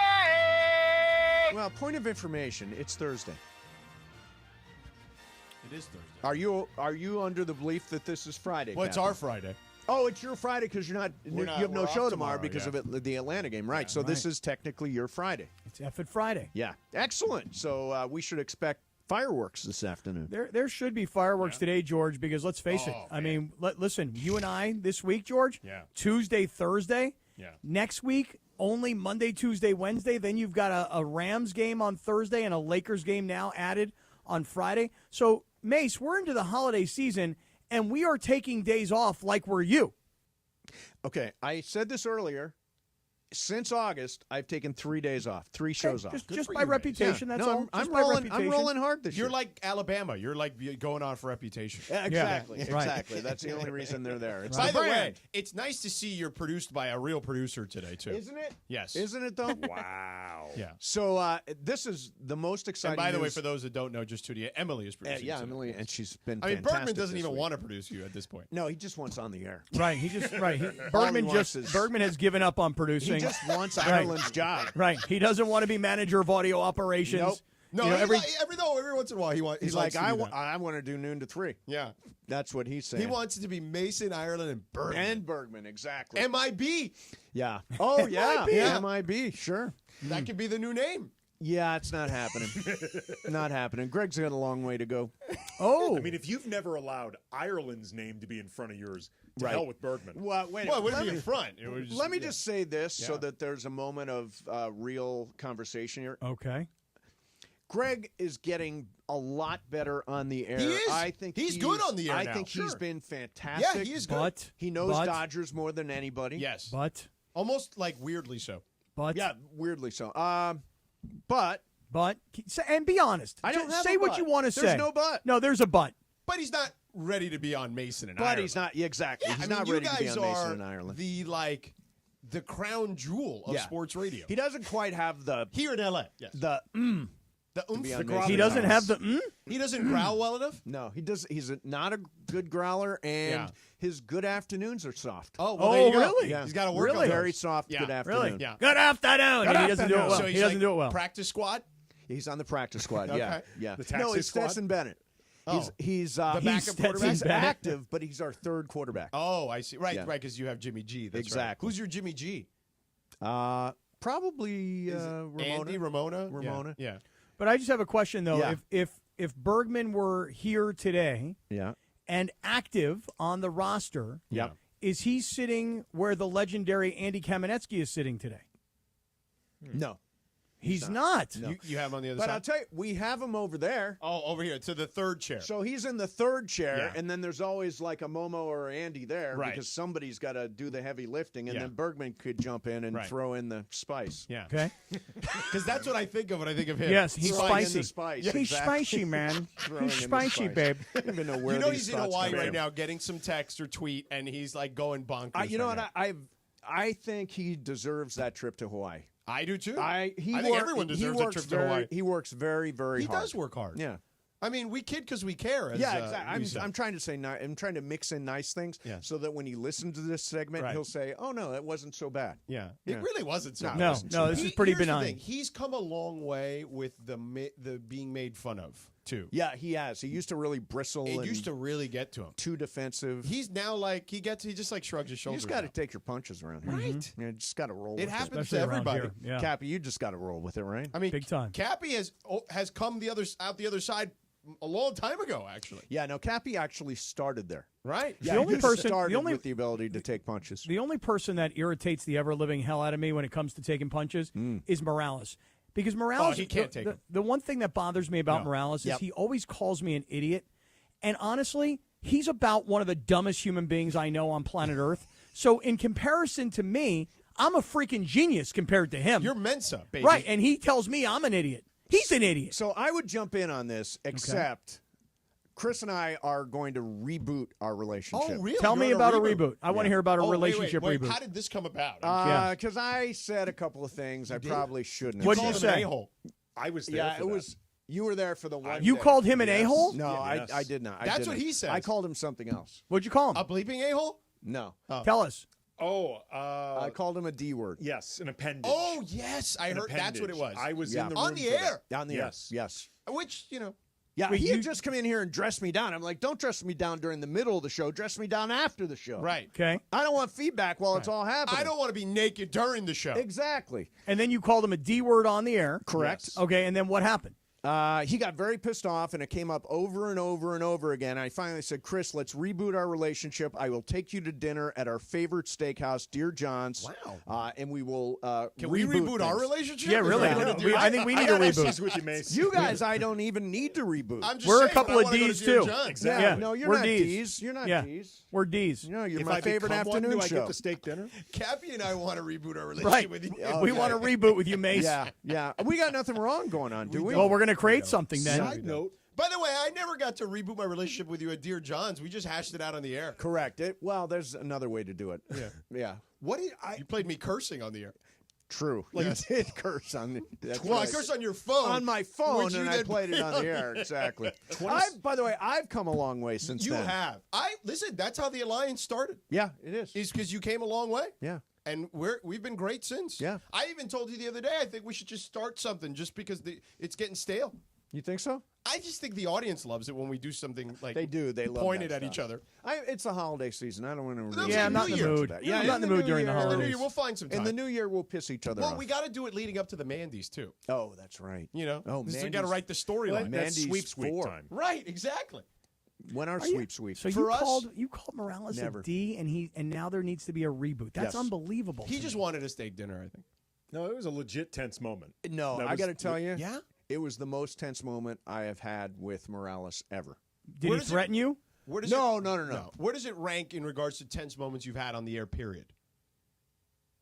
Like is it Number top- one. Number one. Wow. This is Andy a was- need for a reboot. Andy was here Yes. for it. It was rough. It was uncomfortable. Yeah. Really? Very, like this was not a bit. It was not a bit. Yeah. He didn't threaten you, though, I'm Mace? now jealous that I'm no longer number one. Right? Yeah. I felt like I was at least in the top 5. No, believe me, you wouldn't want to be part of this one. Really? Oh yeah, it was a rough one. There was nothing fun about this. No, Wow. it And was no not threats. jokey. He didn't threaten you at all. Like, hey, I'm now the guy who runs this place. I'll fire you. Nothing like that. No, nothing like that. he's not gonna do Wow. No, he's Oh, not because he gonna always fire threatens me, but he's always threatening me. Yeah, but it's just you. That's Oh. just, and it's just a bit. Yeah, but he's always threatening me. He knows because he knows it just pisses you off. Well, it's like these threats. I'm like, and I say to him, I go, Like, what are you what's a threatening threat? me? What is an actual threat? I'm going to fire you. Well, no, you it's always make fun of his contract or something. It's Oh. yeah, just- no, it's more like something like, well, first I saved your career, and then I remind him that I actually saved his career, and then after that, he's like, okay, well, we'll see what happens in the future, and that's when I say, well, is that a threat? You know, because We'll I'm see trying to what get in happens on in this the too. future. Yeah, I want in on this also. That's a veiled threat. Maybe you should reboot your relationship with Chris too. Captain. You know what? I think maybe a reboot is something I Take should him probably to consider. Fleming's. There you well, go. no, We're no, going I to cover all the steakhouses. I took him last time we went out to a nice dinner. We went to the Palm, and then he got I mad took at the me. Flemings to reboot my relationship once. Oh yeah, Yeah, You know what? that's some good wine. So He got we've mad at all- me. We've I had always, salmon. We've all had to reboot things. You know, the one thing that's in common between all of us is him. yeah, it's him. He's the common denominator. He's the problem. He doesn't try to reboot his No. relationship with me. I'm no. the generous one and Yeah. says, "All right, Morales, I'm taking you to dinner." Yeah. And what do you think? Is he Maybe going to take I'll you say, up yeah. on the reboot or not? Yeah, he is. He absolutely I think is. Chris has figured out if I just piss these people off enough, I get a steak dinner out of it. Yeah. That's right. Yeah. That's right. You win the Like, prize. Chris is actually the smartest one of all of us. Yeah, really. Maybe I take that all back. Maybe I am the idiot and he's the smart one. Yeah, exactly. He's been playing a long con for a Yeah. while for steak. So that was fun last night, huh? Really fun night. What was fun? Oh, you know, the 41-point loss. Oh, please. Don't please me. Oh, please. don't please him. Are you kidding me? Well, that was a friggin' disaster. What, are you going to defend what you saw last night? What's to defend? There is nothing to defend. there's It's literally nothing to indefensible. defend. It's an indefensible game. Well, that's part of their problem. Is that they, it is. Yeah, right. The lack of defense. Nothing to defend, literally. Out there. Yeah, that's also a big. So part what of are the you problem. like? All bag of sunshine and basket full of kittens? What are you like? Optimistic here? You talking to me? Yeah, I'm talking to you. You talking to me? I'm talking to you. You talking to me? Yeah. Cappy's actually, I feel like he's just thinking like this is what he kind of expected. I think, right? It's at least what I wanted. Right. What do you mean you wanted? Well, Cappy likes chaos. Right. Well, we got it. Yeah. Yep. And I just listen. Here's the other thing. Listen. No offense to JJ Redick, okay, but he is a first-year head coach. Right. And if you're trying to pursue a championship, the likelihood of you saying the answer for us is a first-time head coach, and I don't mean first-time head coach in the NBA, I mean first-time head coach in life, in the game of basketball. So to me, it is kind of what I expected.